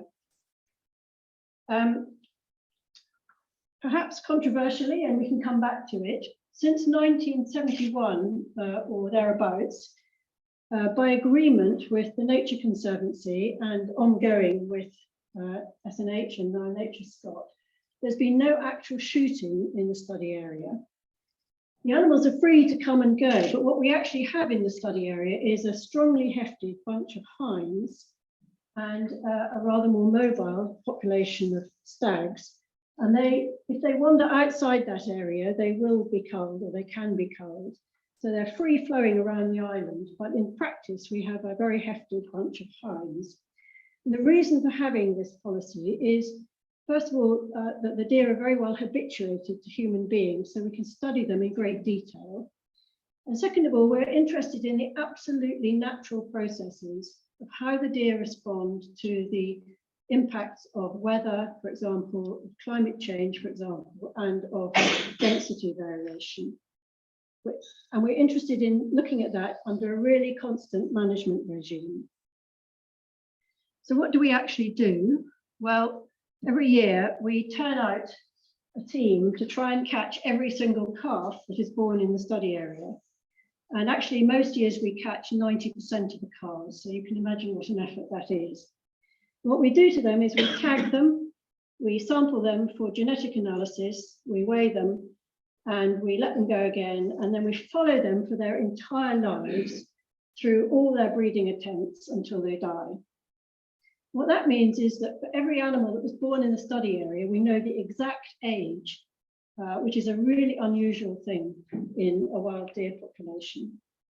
And this is one of a very small number of studies around the world that follow a large number of individuals through their entire lives like this.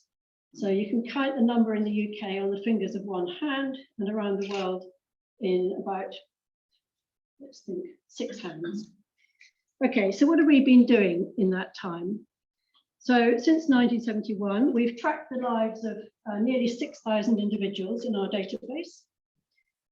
We've measured the responses to weather and density. We've demonstrated many life history differences between the sexes, so females live much longer than males and so forth.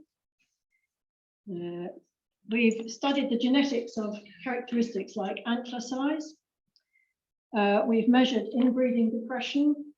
We've studied vegetation impacts, and we've published more than 170 scientific papers. This is probably all less of interest to you than the fact that we've also provided some management advice. Some of you may know this booklet we produced a few years ago about the management messages coming out of this study. Okay, so that's a list of things we've done before. Today's talk is about climate change, and none of us in the room need telling, especially after Nick's talk, that things are changing. I put this graph up, which is a graph of the average maximum temperature between the 17th of July and the 20th of November, so basically summer. Just to remind you, first of all, overall temperatures are increasing, but in practice, it's a very, very noisy process. And there's years when things are cooler and years when things are warmer. And there are two ways in which changing weather, and obviously temperature is not the only thing, could affect deer. The first is a direct effect. If it's colder and windier and nastier weather, then obviously they spend more energy staying warm in winter, and that could affect how they're getting on. And the second way is, of course, via the vegetation. So the vegetation responds to temperature and rainfall and all those things, and the deer are eating the vegetation. So we can also show that the primary production, which is what's shown here in our study area, is going up over time, but principally at the beginning and the end of the growing season. So the main effect of these changes in temperature in northwest Scotland is to extend the growing season. Okay, so what's actually happening with the deer? Well, first of all, I'm just going to point out to you that deer are quite fun because there are certain times of the year when events happen whose timing can be precisely allocated. So on the left-hand side here, you've got females, and females have a calf, and we can pin down when that female has a calf. And in the rut, we can watch very, very carefully and observe when a female comes into estrus. And on the right-hand side there with the stags, we can observe when a stag casts his antlers, when he cleans his antlers, when he starts the rut, and when he leaves the rut.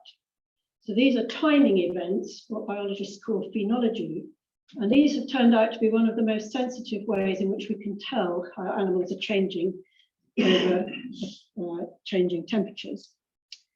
So here's a set of plots that we generated some years ago now, which show on the A on the left that estrus dates are going downhill, that means earlier over time, and that calving dates are going downhill, that's earlier over time.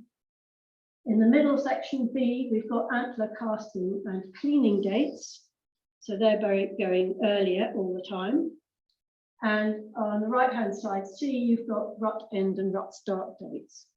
So in this plot, everything is getting earlier over time, and this is now out of date. The last year there is 2005. It has continued since.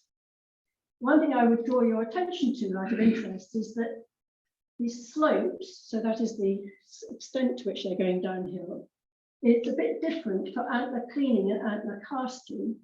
And that's giving the deer longer to grow their antlers, which may or may not be why we are also seeing a slight increase over time, with a lot of error and noise, in the mean antler mass.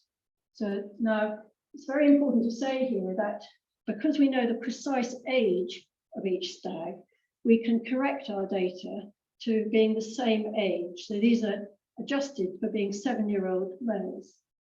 And these antlers are collected by us as cast antlers and then attributed to the male, which we can mostly do photographically by knowing what their antlers look like in life, but we can also do using DNA profiling. So antler size is very slightly going up over time as far as we can tell here. So now I'm going to go into a little more detail about one particular of these changes to try and talk a little bit about the underlying processes. So I'm going to talk about birth dates. This is a data set which is very, very complete. We've got thousands and thousands of records here. And this plot here shows you what's happened since the early 70s up to 2020. And the dark dots are the mean for the year, the average for the year, and the pale dots are the individual females. And that's the mean, the average birth date over time. And what you can see is that in the very early years of the project, calving got a bit later, which we attributed to a rise in female density at the beginning of the study. And then since the population has been at carrying capacity, the population has moved earlier and earlier and earlier with calving. So that slope going downhill. And actually we have 12.3 days change between 72 and 2016, which is at least on a par with what you're hearing about woodland birds and flowers and things like that. So the next question is, how are the deer doing this? There are actually basically two processes that biologists discuss when it comes to temporal change like this. So mechanisms by which deer can change over time. The first one is what we call plasticity, but this is very simple. It just means that individuals react to the conditions that they're experiencing in their own lifetimes. This is as simple as you eat a lot, you get fat. In this case, we would be saying something happens in terms of the environment and an individual deer responds to that by becoming earlier. And then the second thing that could be going on is evolution. So this is the genetics of the population changing from one generation to the next in response to natural selection. And it's obviously going to be a much slower process, but we've got 50 years of data, so we can have a go. Now, thinking about plasticity, in the case of woodland birds and plants and insects, my colleagues who study such organisms can usually identify a very precise window when the temperature makes a difference. And then 2 weeks later, the blue tits lay their eggs or whatever it is. There are very precise weather windows that the organisms respond to and then lay their eggs or burst into their leaves or whatever, which is very finely tuned. We're not seeing anything like that in deer. We have very little evidence of tight weather windows. And what we're actually seeing, and that's why I showed you summer temperatures earlier, is that if you have a nice warm summer, then calving dates the following year are earlier. So it's a very messy plot. All plots are messy in ecology. What you can see though is a very clear effect that as the average maximum temperature over summer gets higher, then the next year's calves come earlier.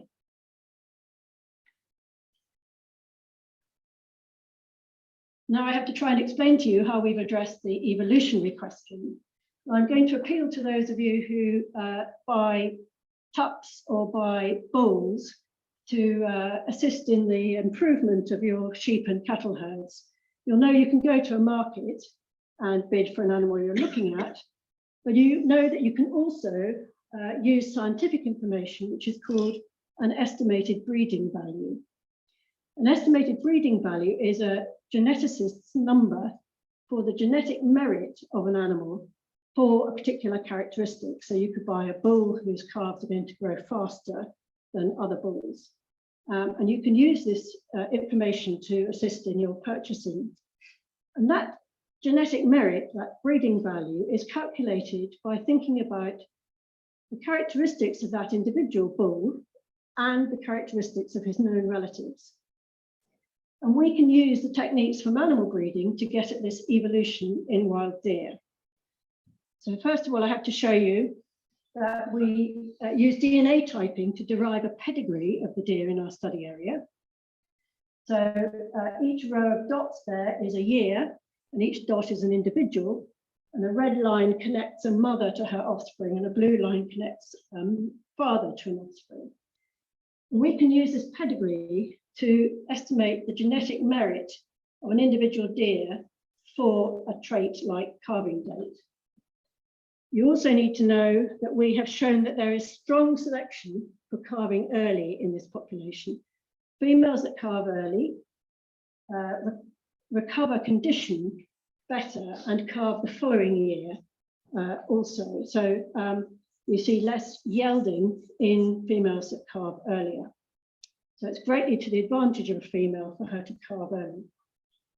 So in summary, because I'm not going to show you the stats, the breeding values for calving dates are indeed getting earlier over time in our study population. So we have got some evolution going on in our study population for earlier calving dates. So just to summarize what I've said there, females respond to warmer summers by calving earlier. Whoops, that wasn't right. Selection on females to calve earlier looks like it's causing the population to change genetically. However, we're not that competent because these processes so far only account for about half the change that we've seen. So we saw a 12-day change. We can only explain about 6 days of that from our data at the moment. So there's a great deal more to do to try and understand these changes. There's probably more plastic responses going on than we're aware of. We haven't thought so much about winter weather.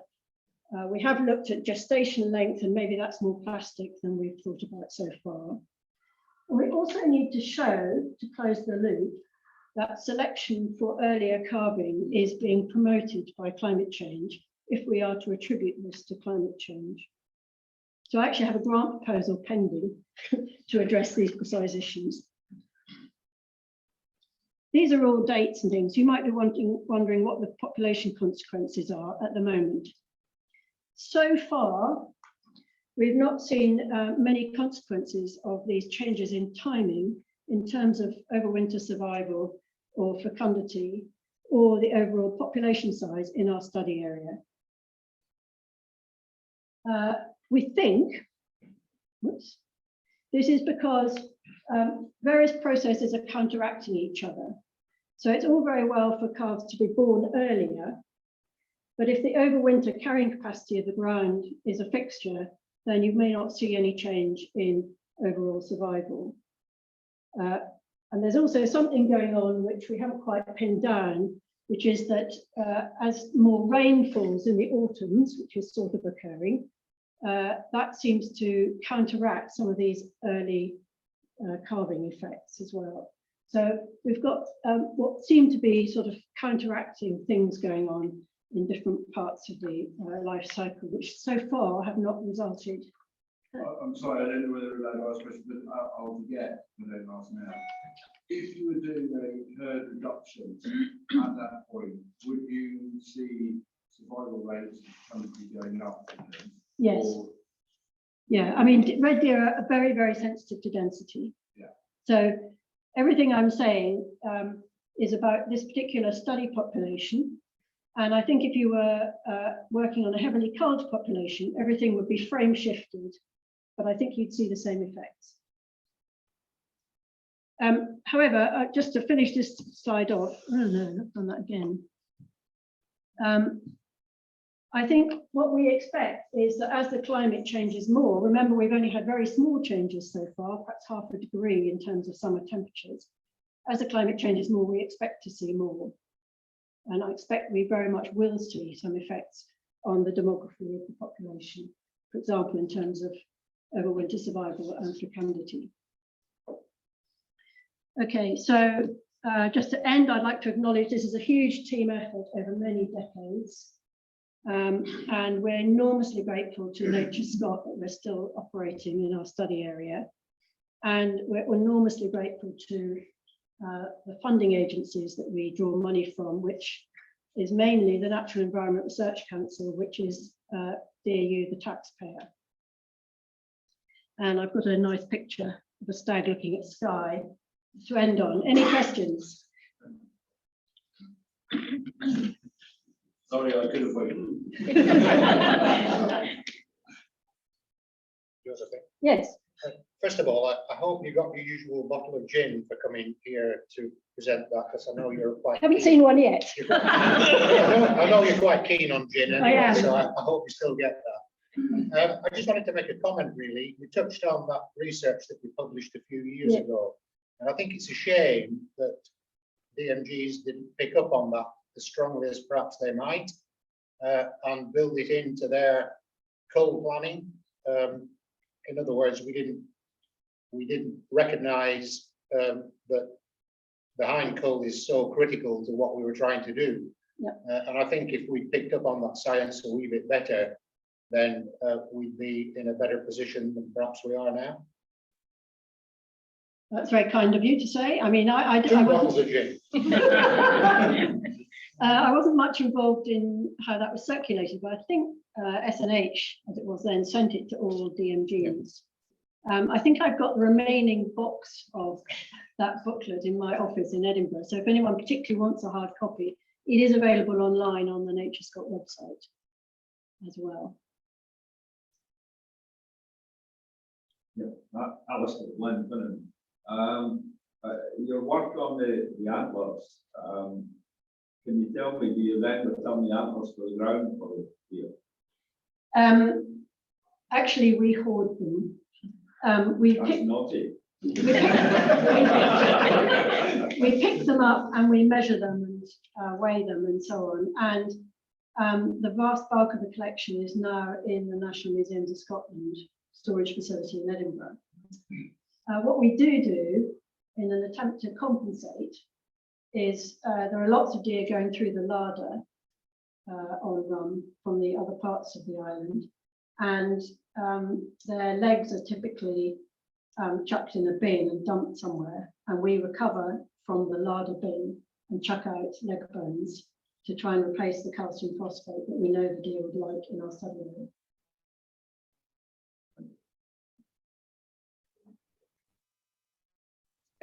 Is there any habitat monitoring in this site where the deer aren't actually culled compared to the other sites of Rum? And is there any noticeable difference with no culling in that area? Yes, there is. There's been very intensive habitat impact assessment on Rum. And actually there's been 4 rounds by a professional ecological consultancy. And we recently did an analysis of that data, which Nature Scott kindly gave us. So in our study area, the grasslands are undoubtedly rather heavily grazed by comparison with the other parts of the island that are at other densities. But if you take those different blocks of the island as the unit of measurement and the fact that they've got rather different densities. And by the way, our study area is not the only high density patch in Rum. There's another block with quite high density. It's very hard to show density-based differences, particularly on the bogs and heaths. Grassland, there's more of a suggestion of a density effect. So the deer really focus on the grasslands on Rum, particularly in our study area where they're not disturbed very much. That's why I asked Nick Halfide that question, because I think that habitat impact assessment data really does need to be analysed well for us to understand what message it's telling us. And one of the things I think is that the deer are very selective about what they graze on. And if they possibly can, they'll eat the high quality stuff. And so actually the heaths and bogs are not so attractive to them. So I think where you do see impacts on heaths and bogs, there's something else going on as well, like some massive disturbance up the hill or something like that. No, it's just I just wondered if there was a stark contrast with deer not being managed in that area to the other areas. Main differences are in the grasslands. Yeah. Are there any more questions, Josephine? Josephine, thank you so much for speaking today. It's fascinating. It's extremely valuable.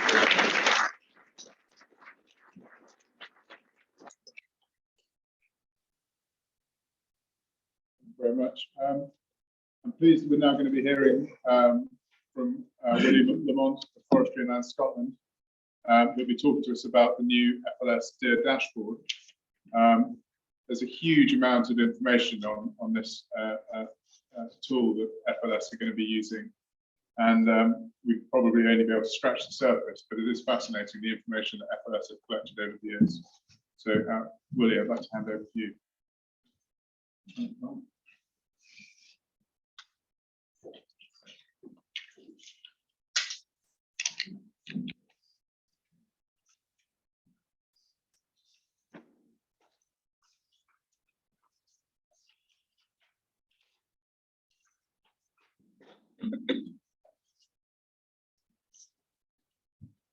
Probably have to take a seat, I think, because I used the laptop a lot.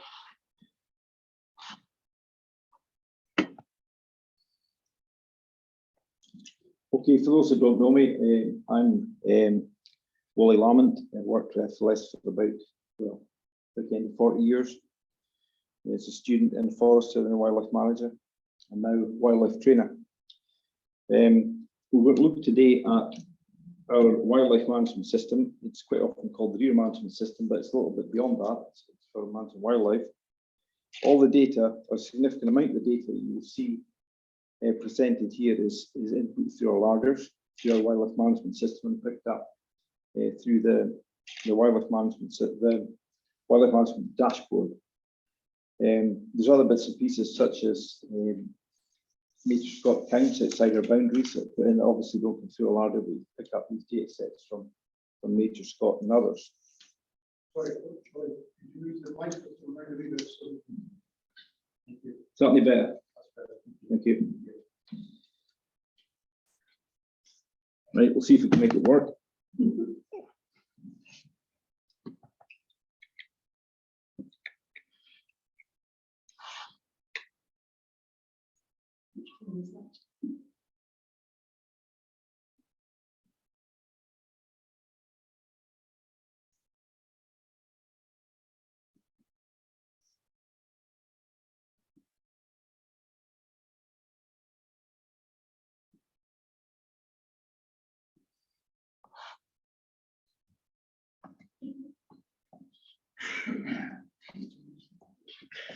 So did I.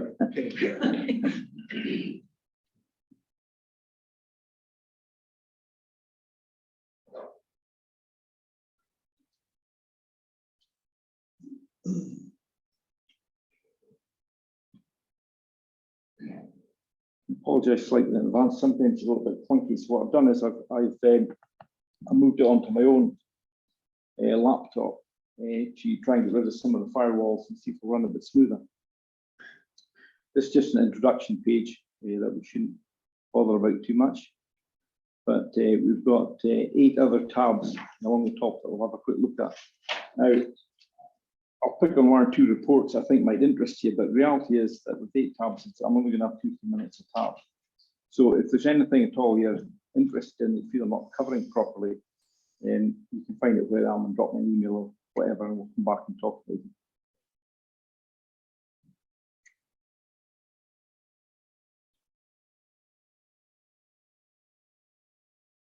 The first tab is really management costings and data, which is used by our senior management to a large extent to see how the costs have changed or venison income, etc., etc. Cost of admin, cost of contract, cost of deer fencing. Just to give you a quick example, we can actually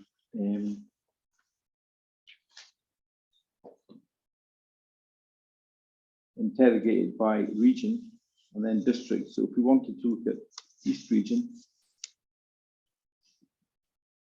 Murray and Aberdeenshire District, clicking the tabs at the top, and what we see here is the cull output by contract range. Sorry, it's not cull output, it's the number of operators we have: contract ranger, FLS ranger, deer management permission holder, and FM framework contract. So we can eliminate any ones we're not interested in. So we just look at contract ranger and FLS ranger and turn them off. We can see that in 2012, for the first time, the number of contractors exceeded the number of rangers we had in Murray and Aberdeenshire. So that change in how we delivered the cull, which is measurable, which can be seen on this graph for the whole of Scotland and also broken down by the different regions.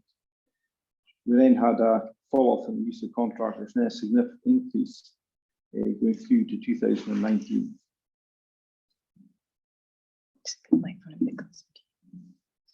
I feel I'm going to play the piano in a minute, which I can't do, by the way. So that's one of the graphs we can get out of there. If we wanted to look at some costs,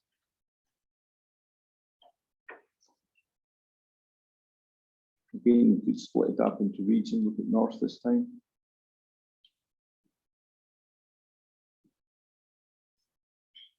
North Highland, it should change for whole. We want to see North Highlands. We want to isolate the deer fencing cost.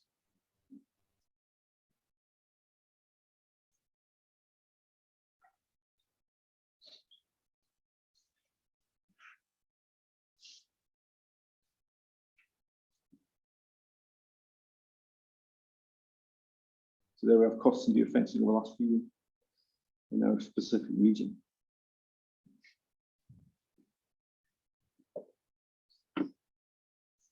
So moving on to maps.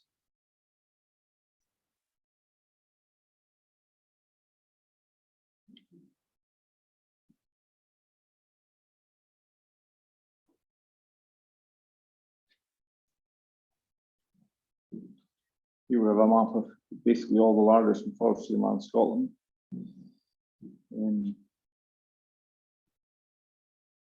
Which we can switch off. And there we have our existing forest districts that have now become regions. So we've got 10 districts there, but we're now down to 5 regions. If we wanted to look at population assessments,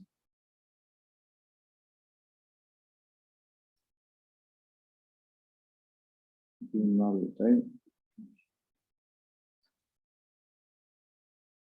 South this time.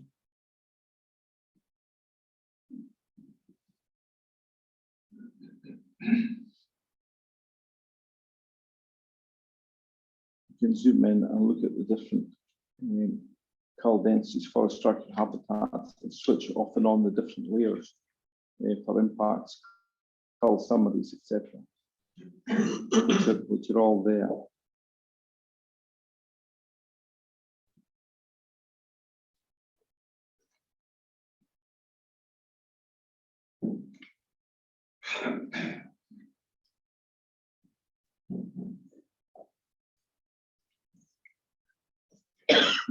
I don't have time to go through the different bits and pieces you can do, but you get the idea of what we can do with our maps.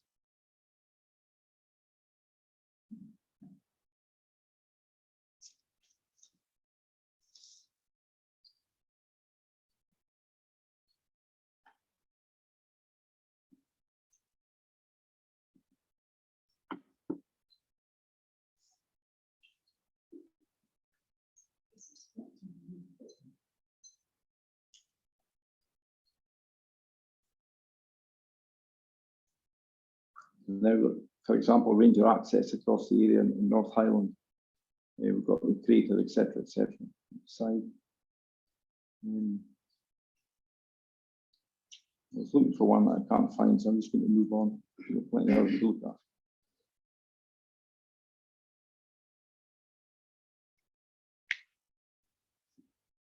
Cull data, which you probably find the most interesting tab in deer folks.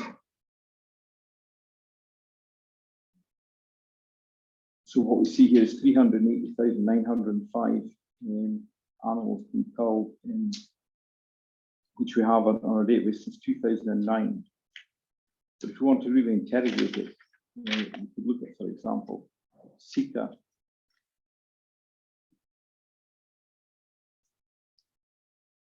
Female, shot in 2018.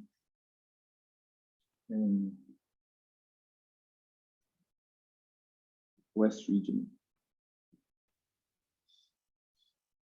West Argyll district. And then now we start splitting it down to wildlife management units. So we can look at Carradale. And then if we had forest blocks in Carradale, we can split it even further. So what we're seeing here in 2018, there were 77 female seekers shot in Carradale. It's quite precise. And we can narrow that down even further if we want to see what was shot in January 2018. You can look at a lot of years together.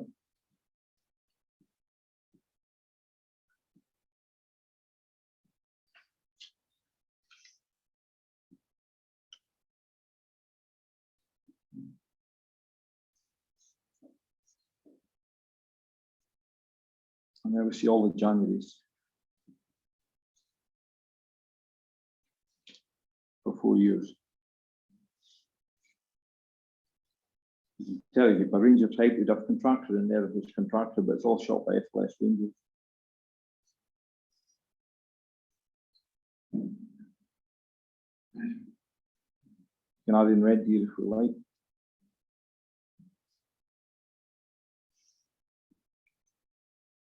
look in all regions, all districts, all wildlife management units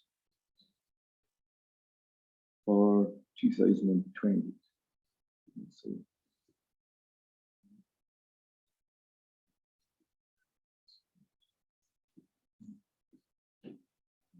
Without in all the deer species.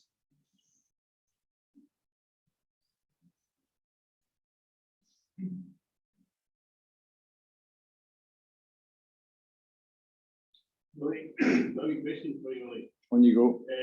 One of the demonstrate how we use it for population modeling. You know, how we can interrogate the reports from Track Collie and use the data against the population model. Remember that? That's it. That's further along, and All right. a couple of tabs further along. And yes, I'll do that. So that's an example of what was shot in 2020.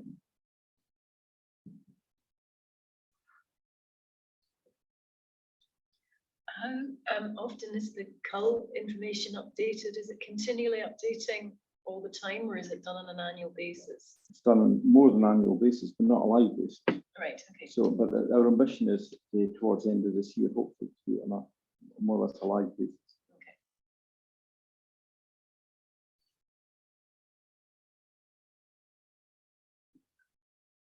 Anton touched on cull setting, that's recruitment rates based on the specific year, which we can use in our cull setting process.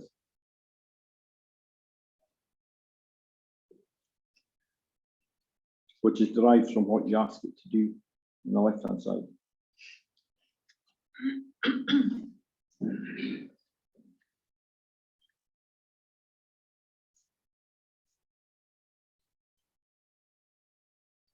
The next tab is larder monitoring. And walk us through our larder and how long it takes to get to our larder by year and by month, how long it's in the larder, and the different sale types.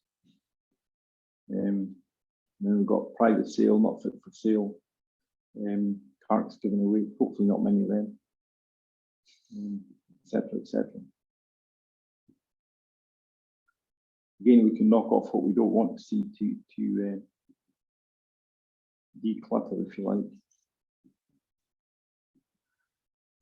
or focus.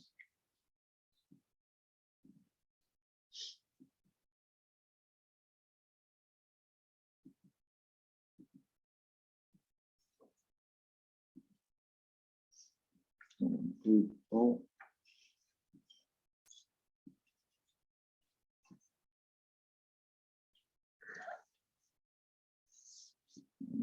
Switch it off. Anyway, you can get the idea. We can analyze what we sent to the game dealer, analyze what is not through larder, or say given away, or different sale types.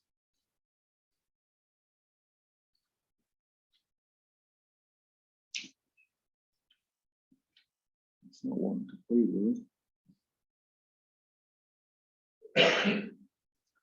Here we have the weight by the different species going through the larders and the sale type by weight. Sandy for monitoring, working for a game dealer, predicting future.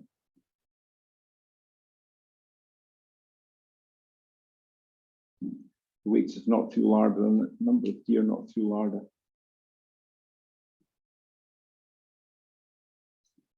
And the percentage called by the different larders in Scotland, so we can knock out the ones we're not interested in and analyse.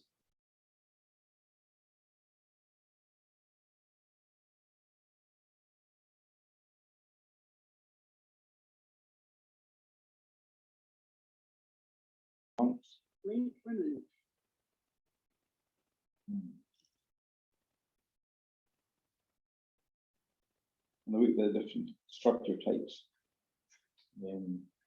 Third-party land, broadleaf, native woodland, fallow ground, high forest, new planting, open ground, pre-thicket, restocking and thicket.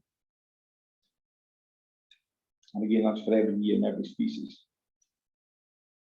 Try and narrow it down just to road deer.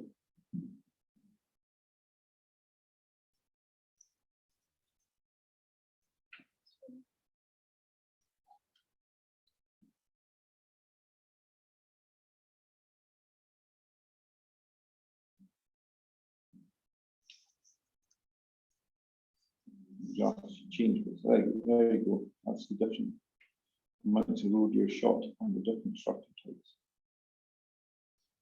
Really? Yeah. We've got pig data on that as well, please. Sorry? We've got pig data. That is pigs as well as deer. Yes. Yeah. That's a previous tab, we never looked at that. So it's a peak there. Too much shooting.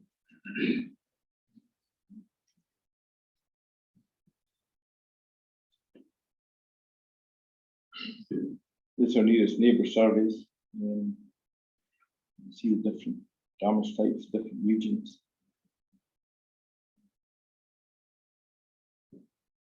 South region.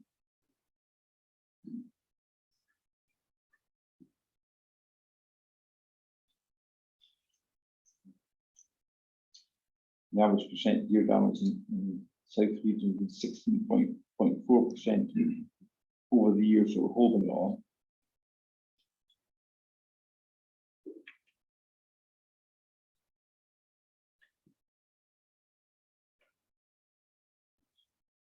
Now we've got a breakdown of the survey in the individual clusters.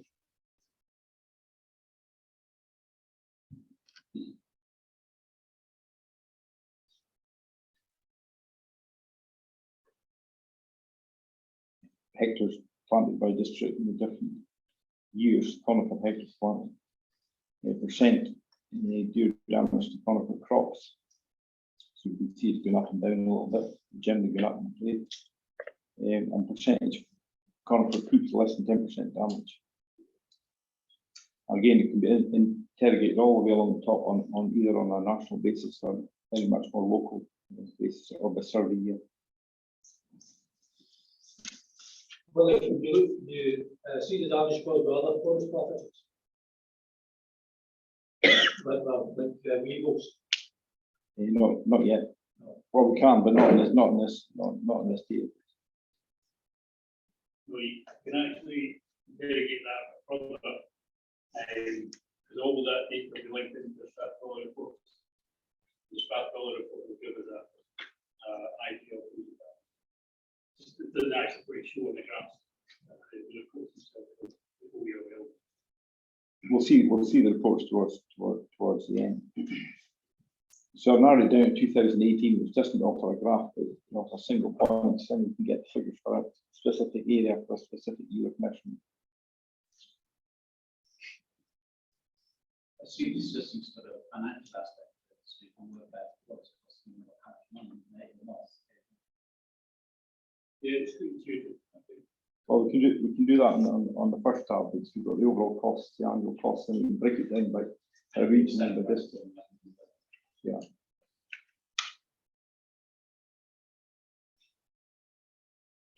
Right, this is assessment service. So if we want to look at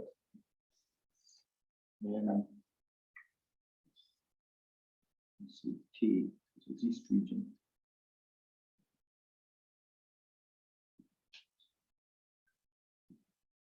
T district.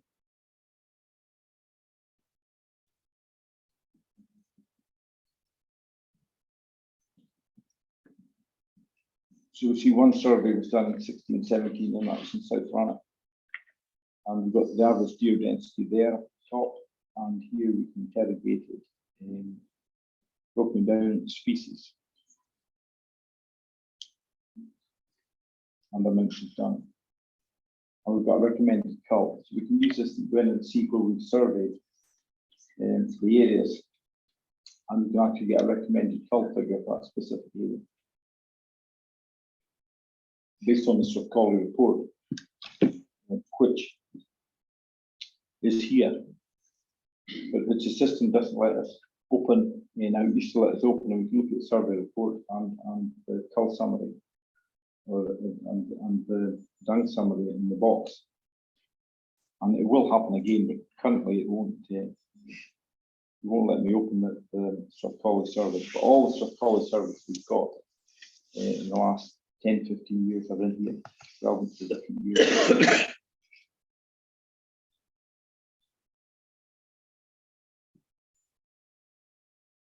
Want to look at the national picture.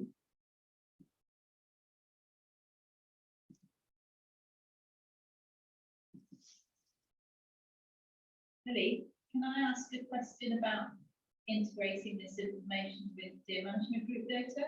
Because a lot of this information would be really useful in the context of group culling management, but it's not, and I'm gathering this is not publicly available.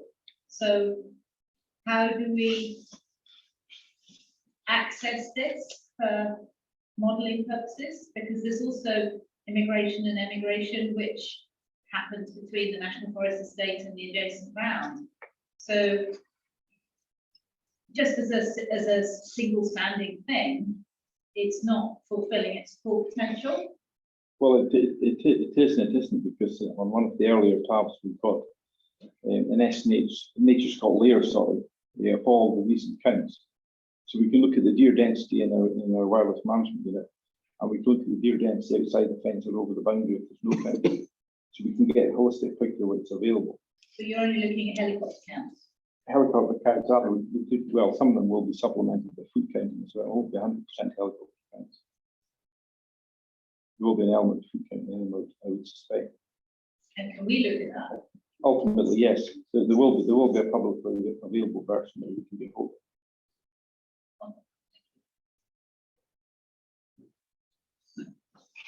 So for 1920, you can see that's our complete workload across Scotland for our deer population assessment down counting district college.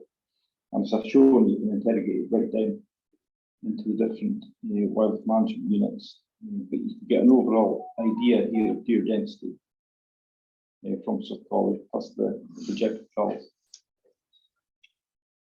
Is there an expectation when this might be publicly available? Anthony might know better than me, but I would think probably towards the end of this year, early next year. It's in the pipeline, you say. Yeah. Next couple of months. I think certainly targets this year sometime. We have a light version already, which some people have already seen, and that will be the type of version that will be available. Obviously, we'll have a version that's a bit more detailed. What the likes of the information that previous question referred to in terms of data, all that stuff will be available. A lighter version, and that will be publicly available to anybody really. And just sort of in line with what Kathy was saying, I think it would be really useful to be able to download as shape files that you can integrate into your kind of overall mapping. So things like your density, your Shirley reports and things like that. I don't know about that parliament. But I don't to say it won't happen in the future. It's certainly like just being able to get a snapshot, look at the information really. So from the PMG perspective, we look at postings that are called, all that sort of stuff, aerial counts, GPA stuff, all that stuff will be available. If you look at shape files, make it form up, if plans a bit more, that's a good conversation. It's not 100% sure if that's going to be available in this version is coming.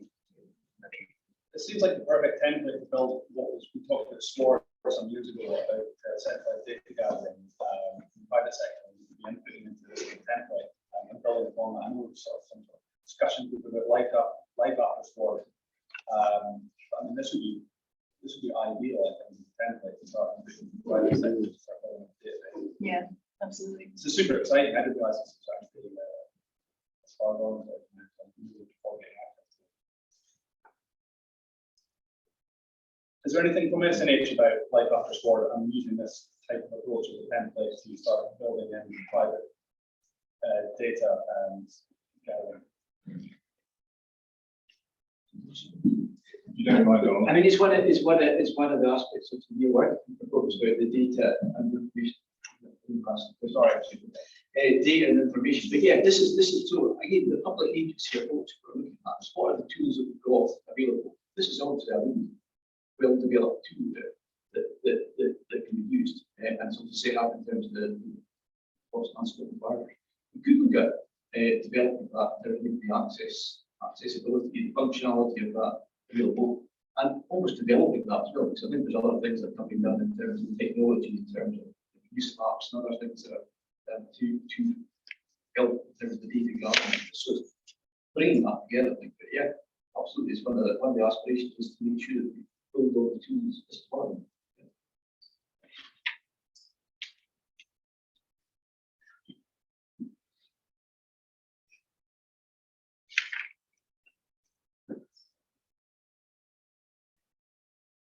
Well, is there similar data available for the private forest sector that you can input when you're doing?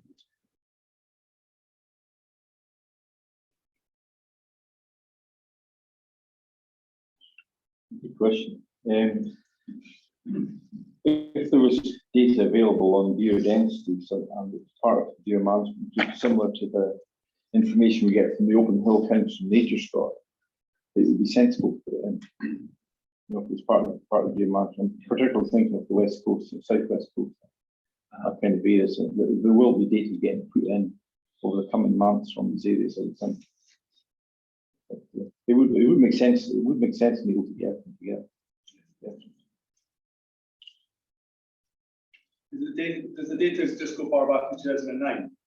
The data goes much further back than that in different formats, but all we've got just now is 2009 onwards. And the 2009 stuff will be a little bit noisy until we get a bit more refined, but up until recently, we're just able to go back to 2015, 16, so we've made an improvement recently.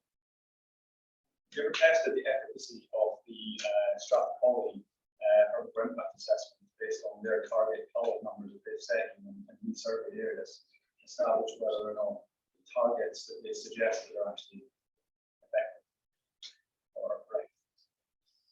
Could you interrogate? I'm guessing you can interrogate that data set there to answer that. Well, we've been setting deer kill targets for a very long time now, and at the end of the day, we do check where we are and we do assess them against Stratcolly targets. Stratcolly will, in a report, which unfortunately we can't raise just now, but in the report you will see a kill target set in our wildlife management unit that assumes no immigration. So you've got a mean kill target, and then a higher kill target, and a lower kill target. And we've been tending to be using the mean recently. But working out the movement of deer across the boundaries is, for everybody, difficult to do. But our Stratcolly reports are largely, the mean kill targets are largely shot on FLS terrain, have been for a few years. What are the other species? Goats, feral pigs, sheep, foxes, grey squirrels, etc. So this, You break that one down, it would be interesting. which one? Other species.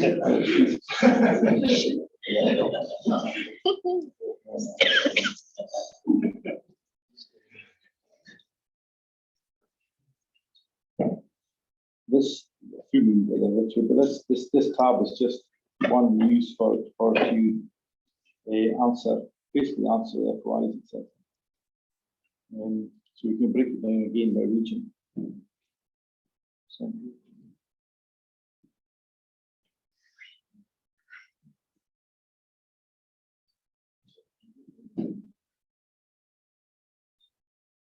call year 2019 and contract region.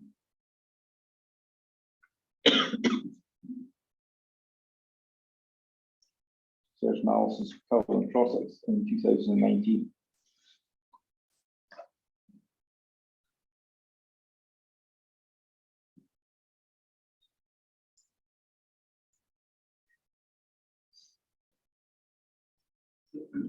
It's a tab that's not quite finished, but it's got all sorts of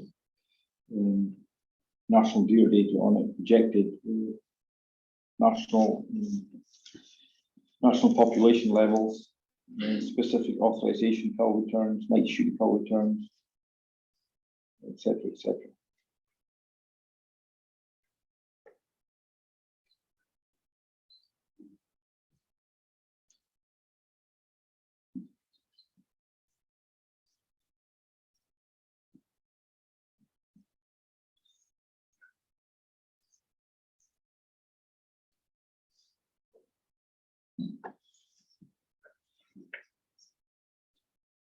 So just to answer your question, the breakdown, which is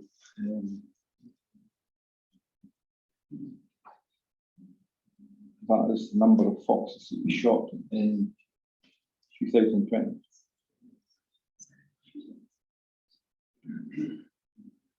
Overall. Yeah. Not nearly enough. I knew you'd say that, but I had to show you this. You can ask the FOI anyway, so this is I'm looking at feral pigs.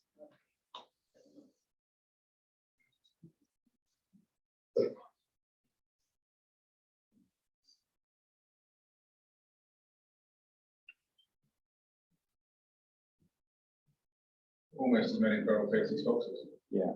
We've got a lot more this year, we've got before it. The previous year there was more, it was 18 feral pigs, but this year we're well over 50. Does anyone have any other questions for Willie?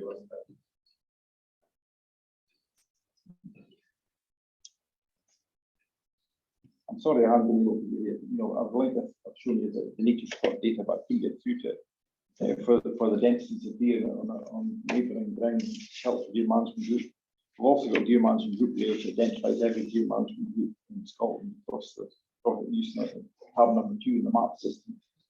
And there's literally tons more data on fecundity rates, embryo counts, all this kind of stuff that we just don't have time to go through today. But in the lighter version, as Anthony talked about, you'll be able to access that data from 9%. Yeah. I think that's going forward, we create to demonstrate to government what we actually are doing and what we collate our cull data, our count data, and our habitat data, and shows that we are directing culls in the right places along there.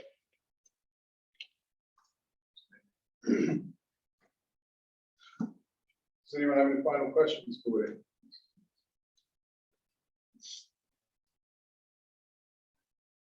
Thank you very much, Willie. As you can see, it's a fascinating amount of data that's on there that will be sort of interrogated and looked at.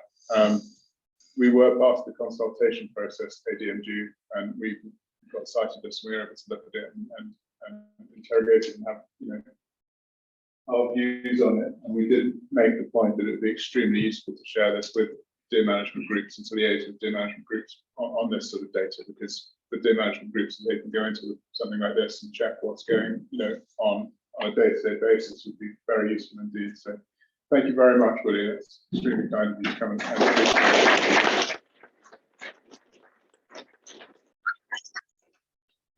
Can I just ask you one question on it just before you leave that? Of course, Mike, yeah.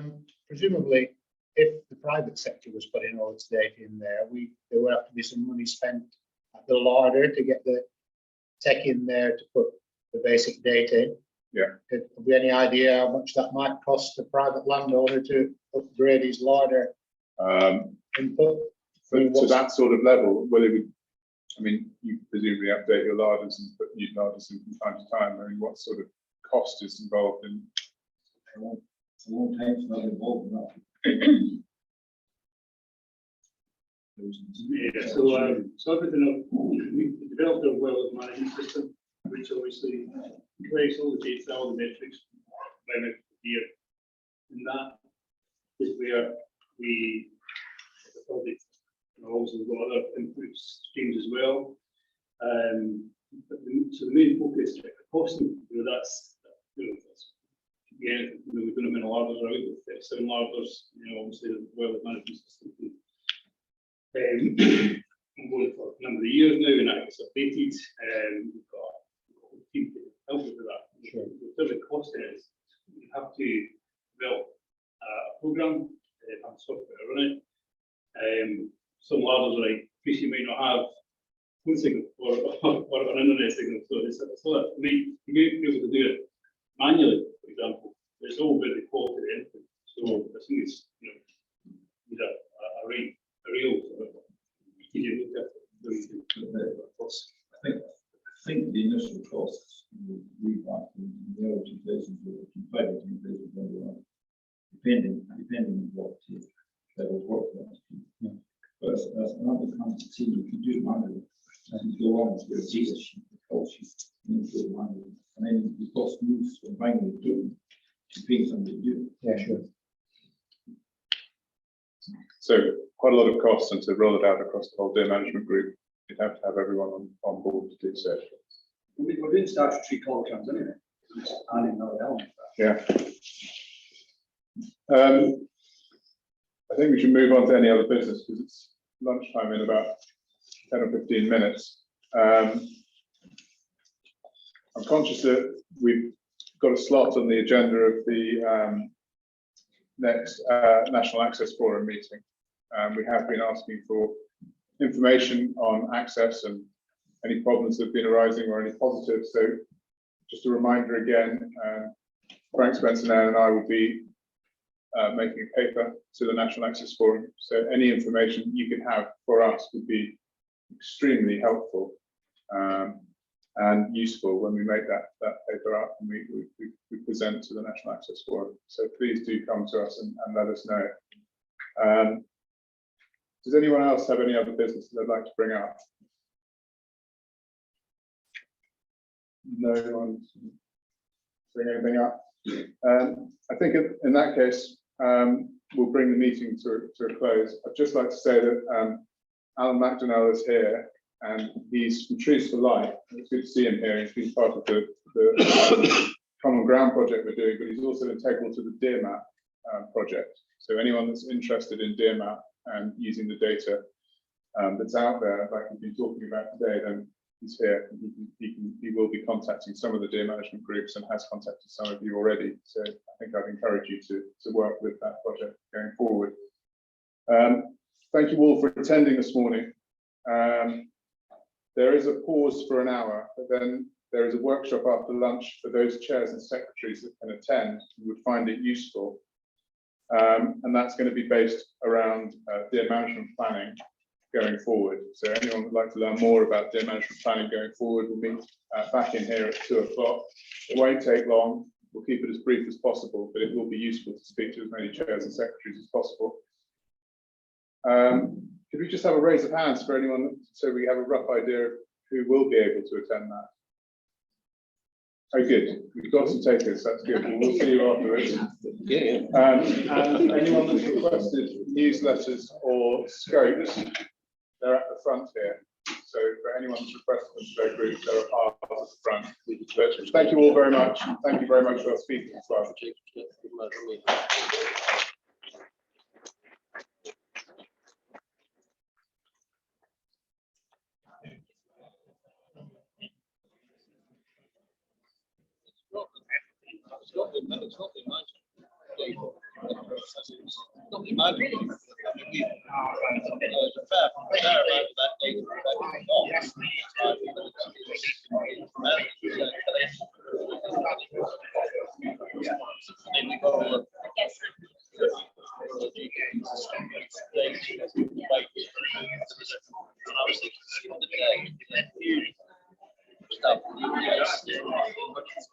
Well, I know.